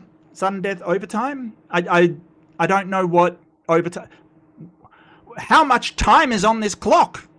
St. Augustine says, the God who made us without us will not sanctify us without us. He will not save us without us. So we have to accept the graces that Our Lady is earning for us, and we have to be docile to the Holy Spirit. We have to pray the rosary, make our first Saturday's devotion. Now, this is where things really start. Yeah, just believe. You have to be docile. Don't think about it. Just mindlessly do it. Just mindlessly do what the church tells you. Yep. That's, yeah. To heat up. On October 13th, 1973, October 13th is relevant because that's one of the miracles at Fatima happened on that day. October 13th is the miracle. Oh my God, it is a miracle. That's my birthday. That is the exact date of my birthday. It's a miracle. It's a miracle. I am a miracle child. I am. That's the exact date. What are the chances? What are the I mean, 1 in 365. But what are the chances? Look at the trees. It's my birthday. It has to be significant, right? Fatima's talking to me. Fatima was for me. Maybe I'm Jesus. I don't know. But it's got to be significant. It's got to be significant, right? That my birthday is on Our Lady of Fatima. Actually, now that I come to think of it, wasn't it in Portugal? So it wouldn't have been. Look, it doesn't matter. The number has significance to me, so it must be special. There you go. I've solved the code. Of the Son. Our Lady said this, my dear daughter, listen well to what I have to say to you. You will inform your superior. As I told you, if men do not repent and better themselves, the Father will inflict a terrible punishment on all humanity. It will be a punishment greater than the deluge, such a one as never seen before. Fire will fall from the sky and will wipe out a great part of humanity, the good as well as the bad, sparing neither priests nor faithful. The survivors will find themselves so desolate that they will envy the dead. The only arms which will remain for you will be the rosary and the sign left by my son. Each day recite the prayers of the rosary. With the rosary, pray for the Pope, the bishops, and the priests. The work of the devil will infiltrate even into the church in such a way that one will see cardinals opposing cardinals, bishops against bishops. The priests who venerate me will be scorned and opposed by their confreres. Churches and altars sacked. The church. Okay. So the idea that there is somebody working, or the devil working inside the church, is not a new one. Okay, this isn't a new idea. There was the Western Schism, I forget the date of it, but basically you had two popes. One in the Vatican, and then an anti-pope in France. And I think there was a third one as well in Spain. Like the idea that part of the church doesn't go along with the Vatican is not a new idea, right? That some bishops will turn against the church is not a new idea at all in any way. There was a case where there were multiple popes and they fought among themselves. So this isn't so much a prophecy as a, hey, this happened in the past, maybe it'll happen again. The church will be full of those who accept compromise, and the demon will press many priests and consecrated souls to leave the service of the Lord. The demon will be especially implacable against souls consecrated to God. The thought of the loss of so many souls is the cause of my sadness, If sins increase in number and gravity, there will no longer be pardon for them. With courage, speak to your superior. He will know how to encourage each one of you to pray and to accomplish works of reparation. It is Bishop Ito who directs your community. Yeah, so this is sort of one of the, I believe it's one of the children who was in My Lady of Fatima kind of thing. 1917. I'm not sure it was, but I don't know who this is supposed to be. Like, who said this and to who? Like, what is this? It's kind of weird. It's very, very sus. She smiled and then said, "You still have something to ask. Today is the last time I will speak to you in living voice. From now on, you will obey the one sent to you as your superior. Pray very much the prayers of the rosary. I alone am able to still save you from the calamities which approach. Those who place their confidence in me will be saved." So that's a rather long passage. There's a lot going on there. But in 1973, Our Lady predicted that many priests, many vocations would leave. They would abandon their vocations. I think that we've seen that happen already. Our Lady predicted that. Yeah, that's not a new thing. That's not a new thing. As I said, priests have been leaving for quite some time. So the 1973 was Our Lady of Akita in Japan, where a sister received messages from the Virgin Mary. Okay, so this isn't actually a conversation that happened. Some nun in Japan said that that's what she was told. In 1970, do you think that Catholic priests had been leaving before 1973?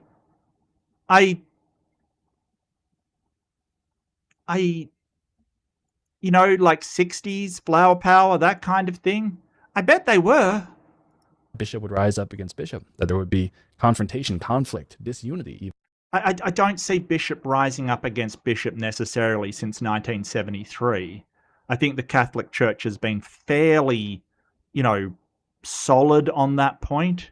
They've always had disagreements, but, you know, nothing like the Western schism that had like multiple popes and stuff, right? Like, where is this happening? Please, what events are a culmination of this prophecy, and how do you know those events are actually the prophecy that the nun in Japan is actually talking about? Even within the church, I think we've certainly seen that. We've seen a lot of that. But what does Our Lady say? She concludes with a message of hope. She says, "Pray very much the prayers of the rosary. I alone am able to save you from the calamities which approach." This is a church-approved Marian apparition from 1973. What does Mary say? Mary says, "I alone am able to save you from the calamities which approach. Those who place their confidence in..." Well, we don't know Mary said that. A nun in Japan, at Akita, said that, right? Sister Agnes Sasagawa said that. You know, like, so this is the weird thing I find with Catholics and Christians of all stripes. They will hear an authority figure say something and they will talk about the claim like they're hearing it from who it claimed to be from. So, like in this case, the nun said that, you know, the Virgin Mary told her this, and he's saying, oh, well, the Virgin Mary said, no, the nun said that. Like, it's kind of this real fault in critical thinking when they have an authority figure. They don't actually connect with who is saying it. They only connect with who is claimed to have said it. Me will be saved. What does Our Lady say to St. Dominic? Pray the rosary daily. What does Our Lady say to St. Louis de Montfort? She says, pray the rosary daily. What does Our Lady say at Fatima? She says, pray the rosary daily. What does Our Lady say at Akita? Yeah, and what did the church teach them all when they were young? Every single one of them. That's right. The church, the Catholic Church, taught them from the age that they could grasp a rosary to pray the rosary daily. Like, so it's not, this isn't like some wonderful synchronization of supernatural things that they came up with the same conclusion that they were taught by the church all of their lives. That isn't surprising. Like, they cannot be this stupid. They can't be. That this is somehow wondrous, that they all came up with the conclusion that they were taught.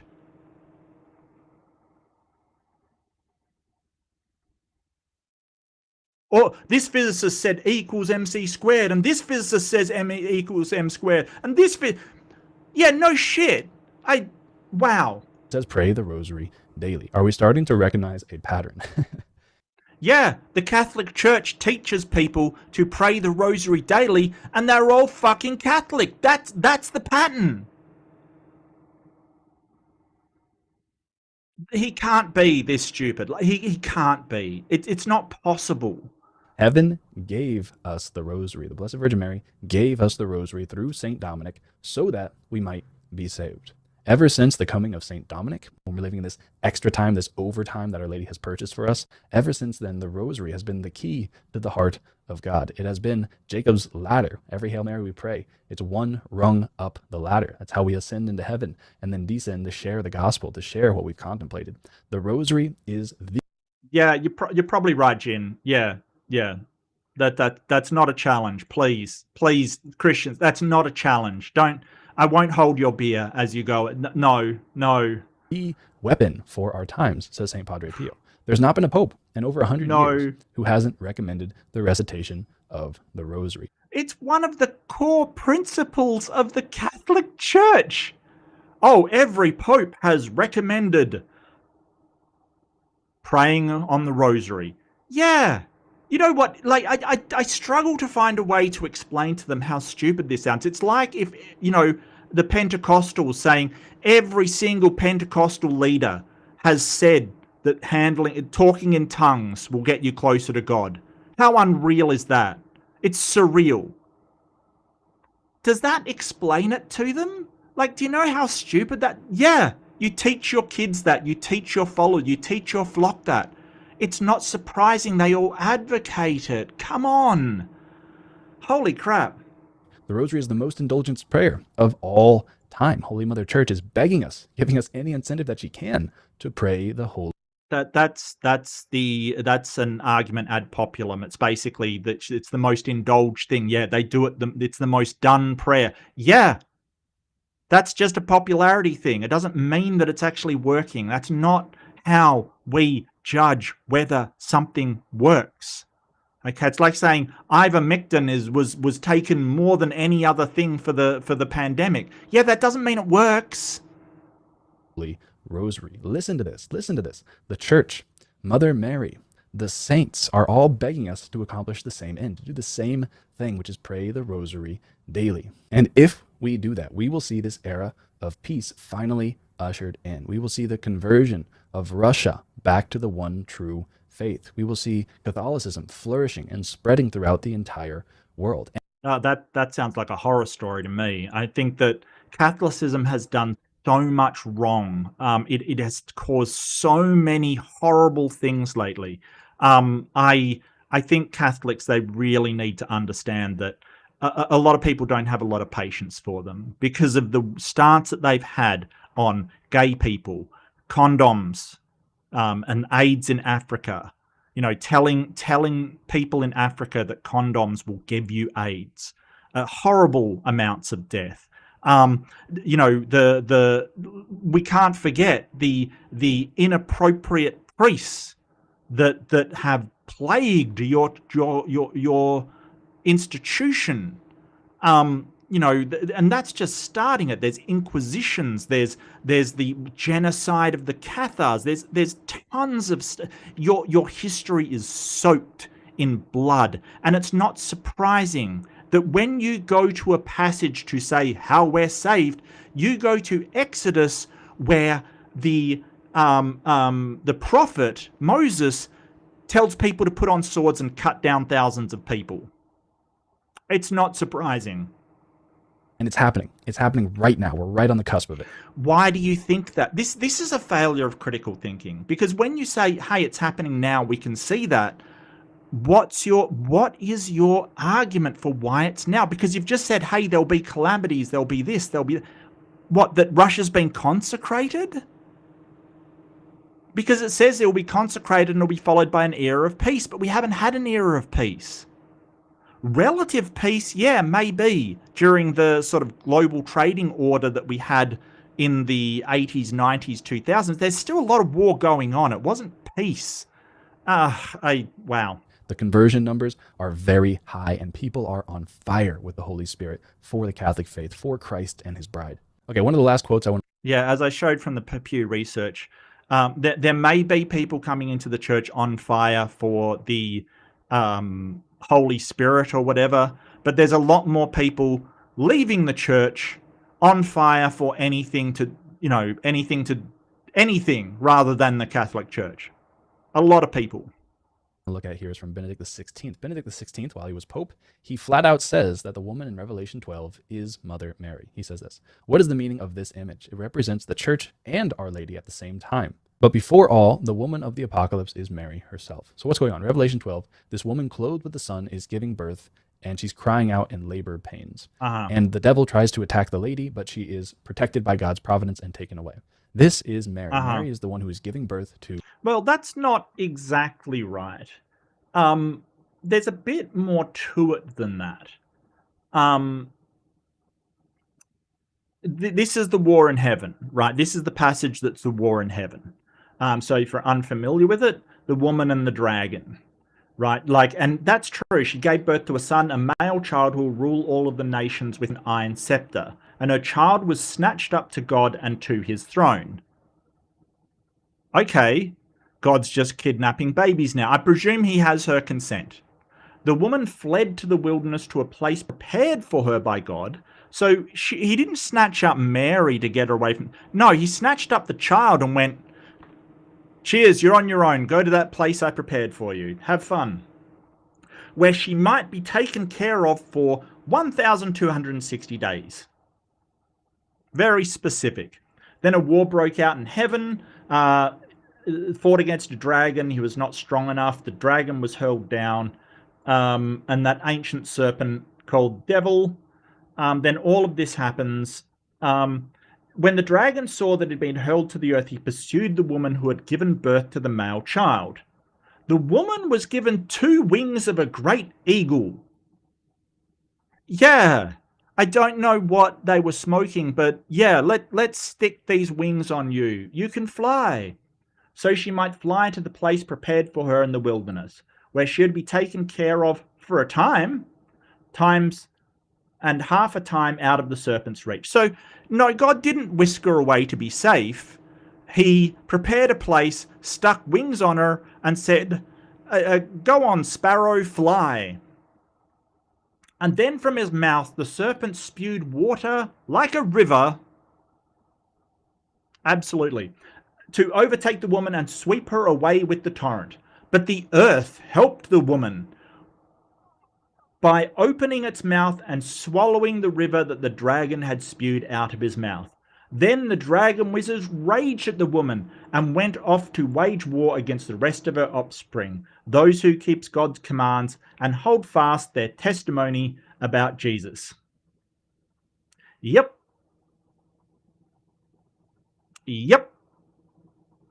That's weird.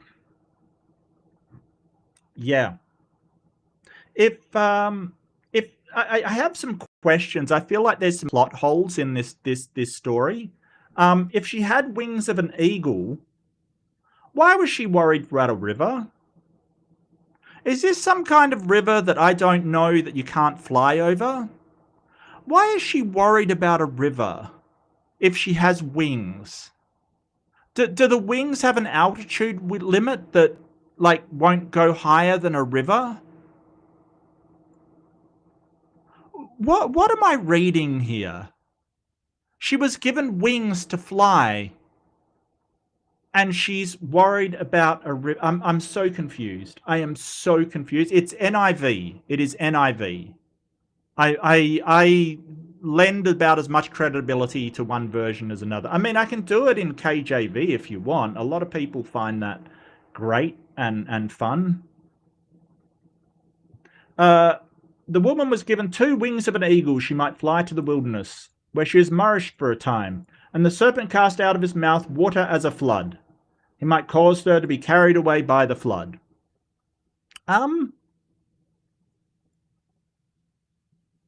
Yeah, I'm not sure why water is really worrying somebody flying.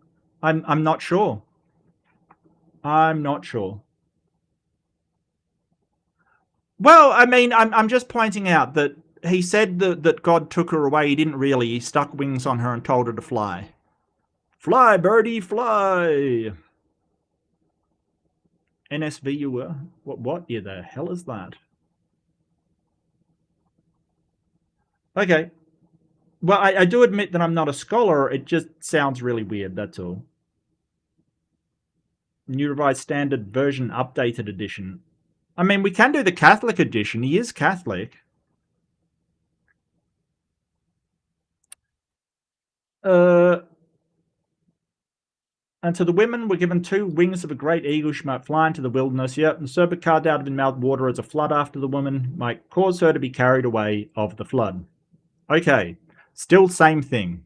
Still same thing.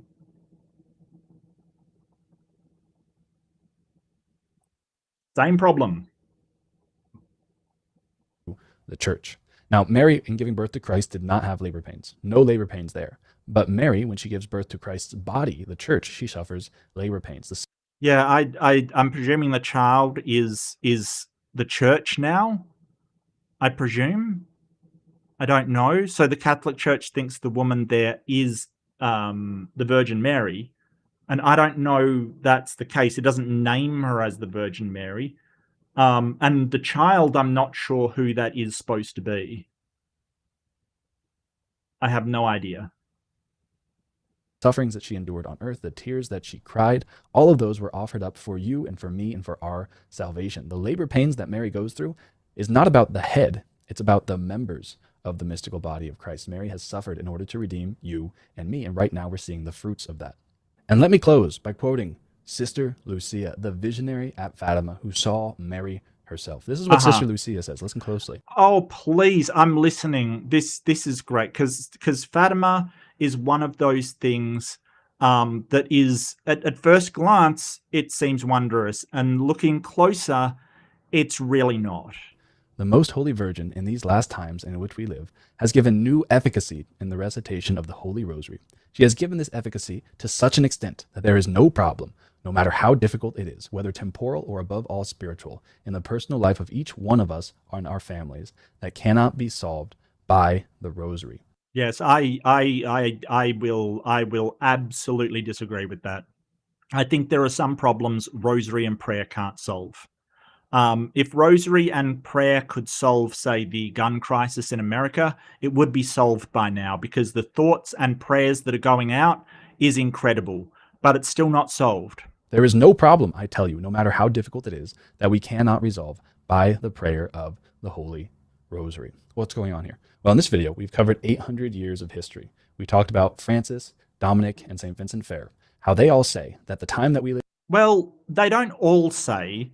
St. Vincent says that Francis and Dominic said this thing, both of them. Even now is time that was purchased for us by Mary, so that we might repent. And how does Mary want to bring about this repentance? Well, she makes it very obvious. She gave St. Dominic the Rosary, and then she encouraged St. Louis de Montfort to spread the Rosary. And then at Fatima, she herself came down from heaven to spread the Rosary. And at Akita, she once again reminded us to pray the Rosary and said it's the only thing that can save us. Over and over and over again, for the past 800 years, the Church has unanimously screamed at us to pray the Rosary daily. Yeah, so he acknowledges that for 800 years, the Church has been pray the Rosary and teaching that to everybody that comes after. And then he's taking it as a sign of prophecy or a sign of mysticism or supernatural means that all of the leaders of the church and the saints of the church have all told their followers to pray the Rosary. That is not miraculous. That is simply traditional. Like, that is not a miracle in any way.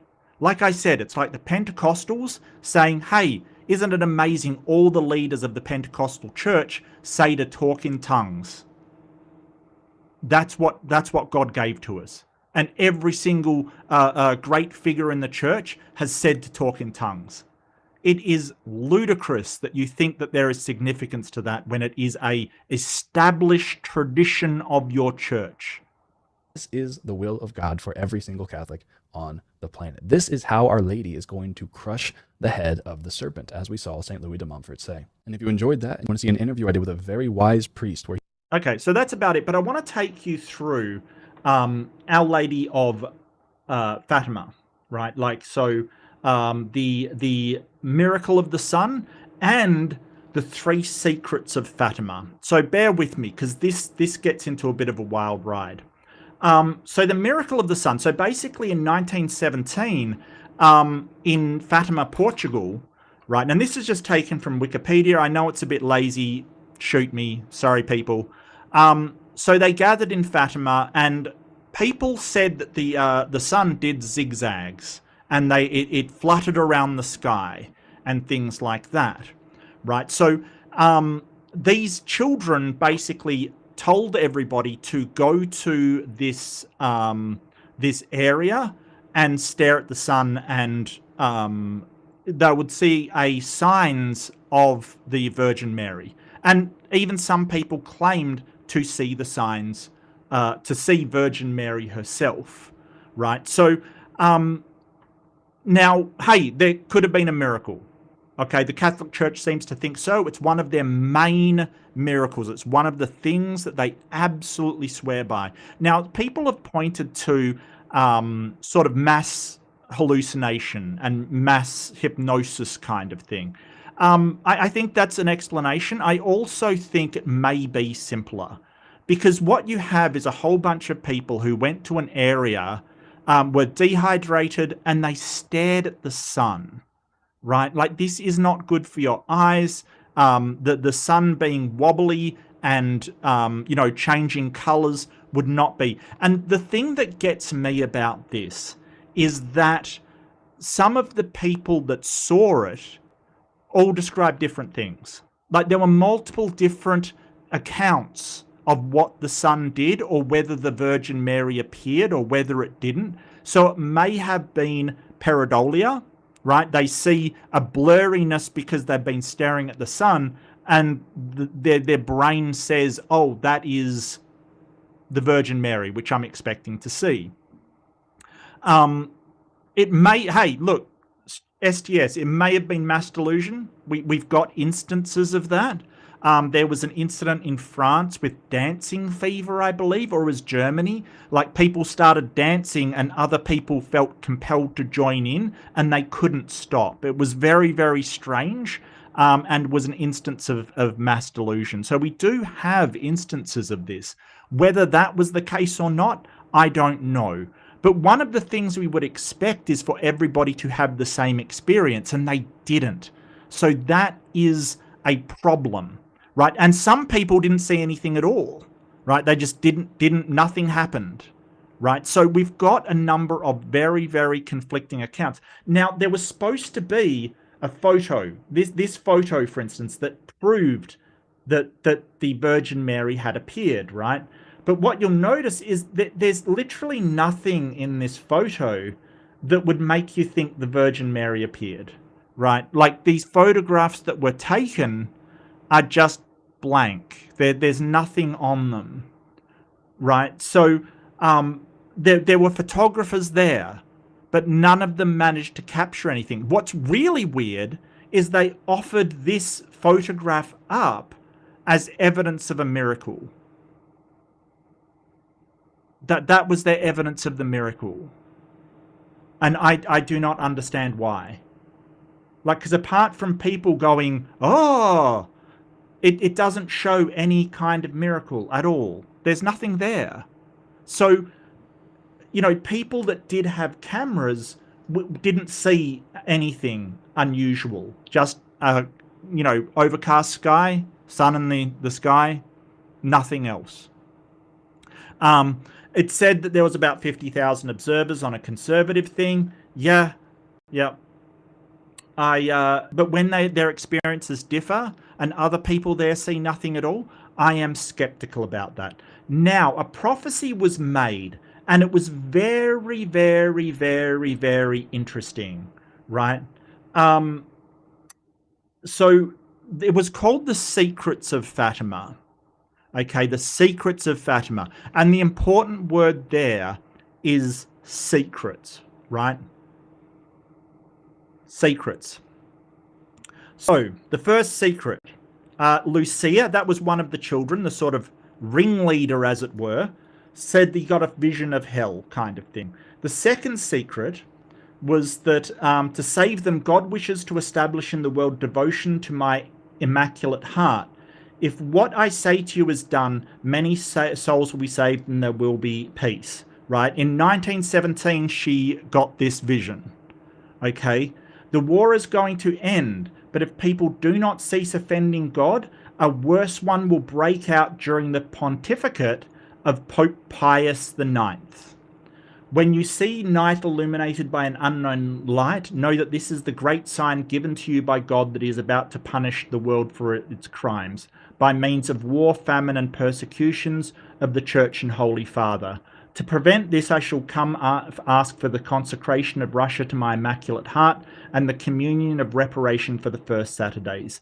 If my requests are heeded, Russia will be converted and there will be peace, but if not, she will spread her errors throughout the world, causing wars and persecutions of the Church. The good will be martyred, the Holy Father will have much to suffer, various nations will be annihilated, in the end my Immaculate Heart will triumph, the Holy Father will consecrate Russia to me, and she shall be converted, and a period of peace will be granted to the world, which obviously didn't happen because of World War II. And so at first glance, okay, and keep this in mind, at first glance, that's impressive, that's a good prophecy, right? It'll break out during the pontificate of Pope Pius the 11th, I do apologize. The war will end. The First World War did end. And there was a worse war that broke out, World War II. And that war broke out during the pontificate of Pope Pius the 11th. That's incredible, right? That's incredible. That she predicted in 1917 that would happen. Incredible. Except she didn't. So those were written in her memoirs because they were secret in 1941. Yeah. So if you're thinking, hold on a second, yeah, you've got it right. In 1941, she wrote down that she predicted World War II in 1917 and kept it a secret all the way up to 1941, when the war was halfway through, when the war had already started. Yeah. So, when she said the war will break out during the pontificate of Pius the 11th, the war had already started. The Pope was already there. And she just said, oh no, I got this in 1917. She did not write it down. She entrusted to the children a secret. It was not until her third memoir, written in 1941, that she began to write more depth about the content of the secret.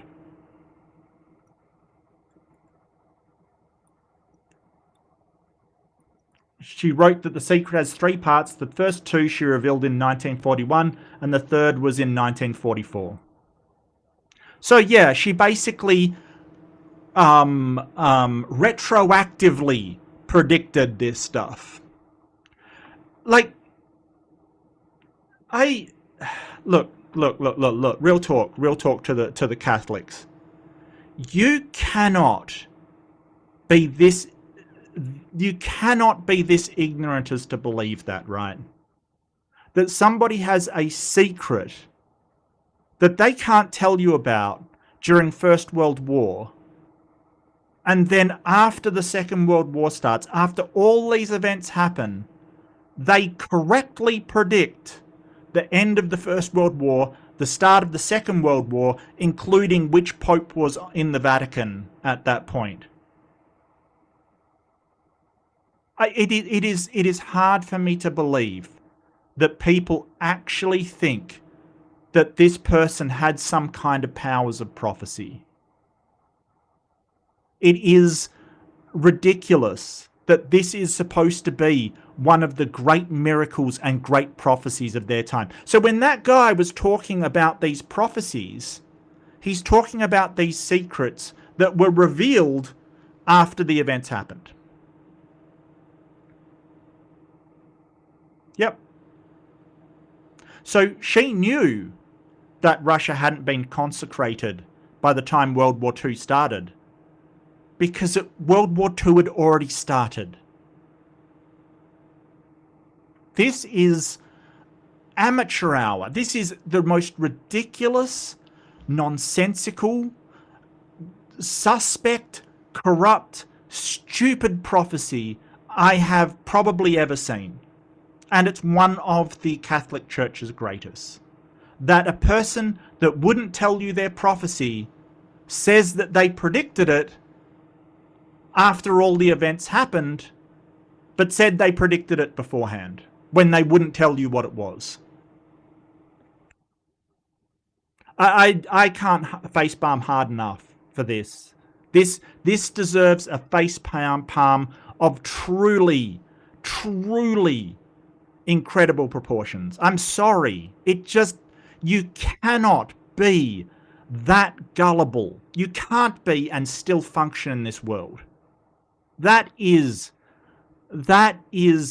stupidity on a whole nother level. And I don't mean the Catholics. I'm sure that's been drilled into them. They've been indoctrinated. I get it's your miracle and whatever. I mean, like, why the church would think that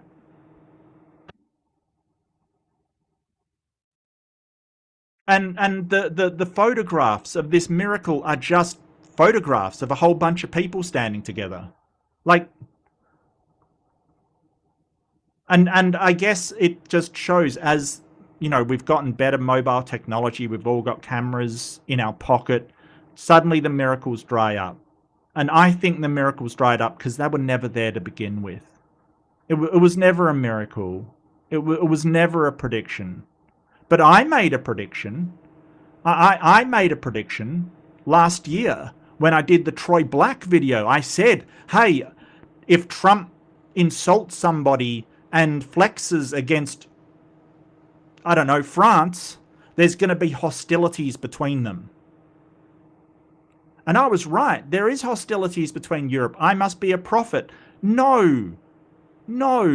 I made a very obvious conclusion based upon world events last year. It's not mystical. There's nothing mystical about it. Trump's been threatening everybody. To say, hey, Trump's going to threaten parts of Europe, which, oh, look, I predicted it, because he's threatening Greenland, which is part of Denmark, and having friction between that is not a prophecy. That is a reasonable prediction based upon evidence I already had. It's not a prophecy. And neither is this. This is people making crap up. Because if she did have a prophecy, she would have told you in 1917. But it's a secret. Yeah, I bet it was.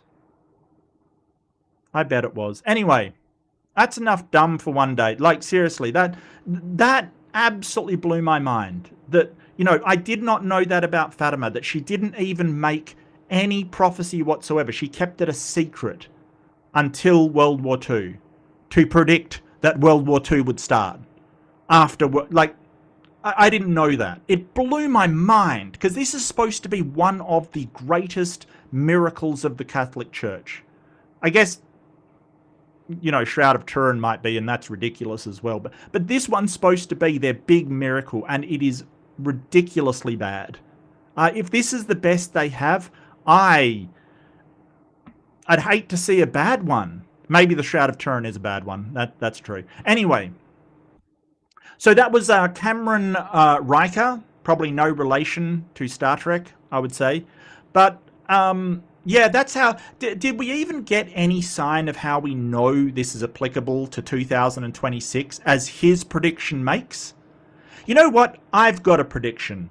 If the world does not end in 2026, Cameron Riker will go onto YouTube and tell everybody that the Virgin Mary bought us some more time.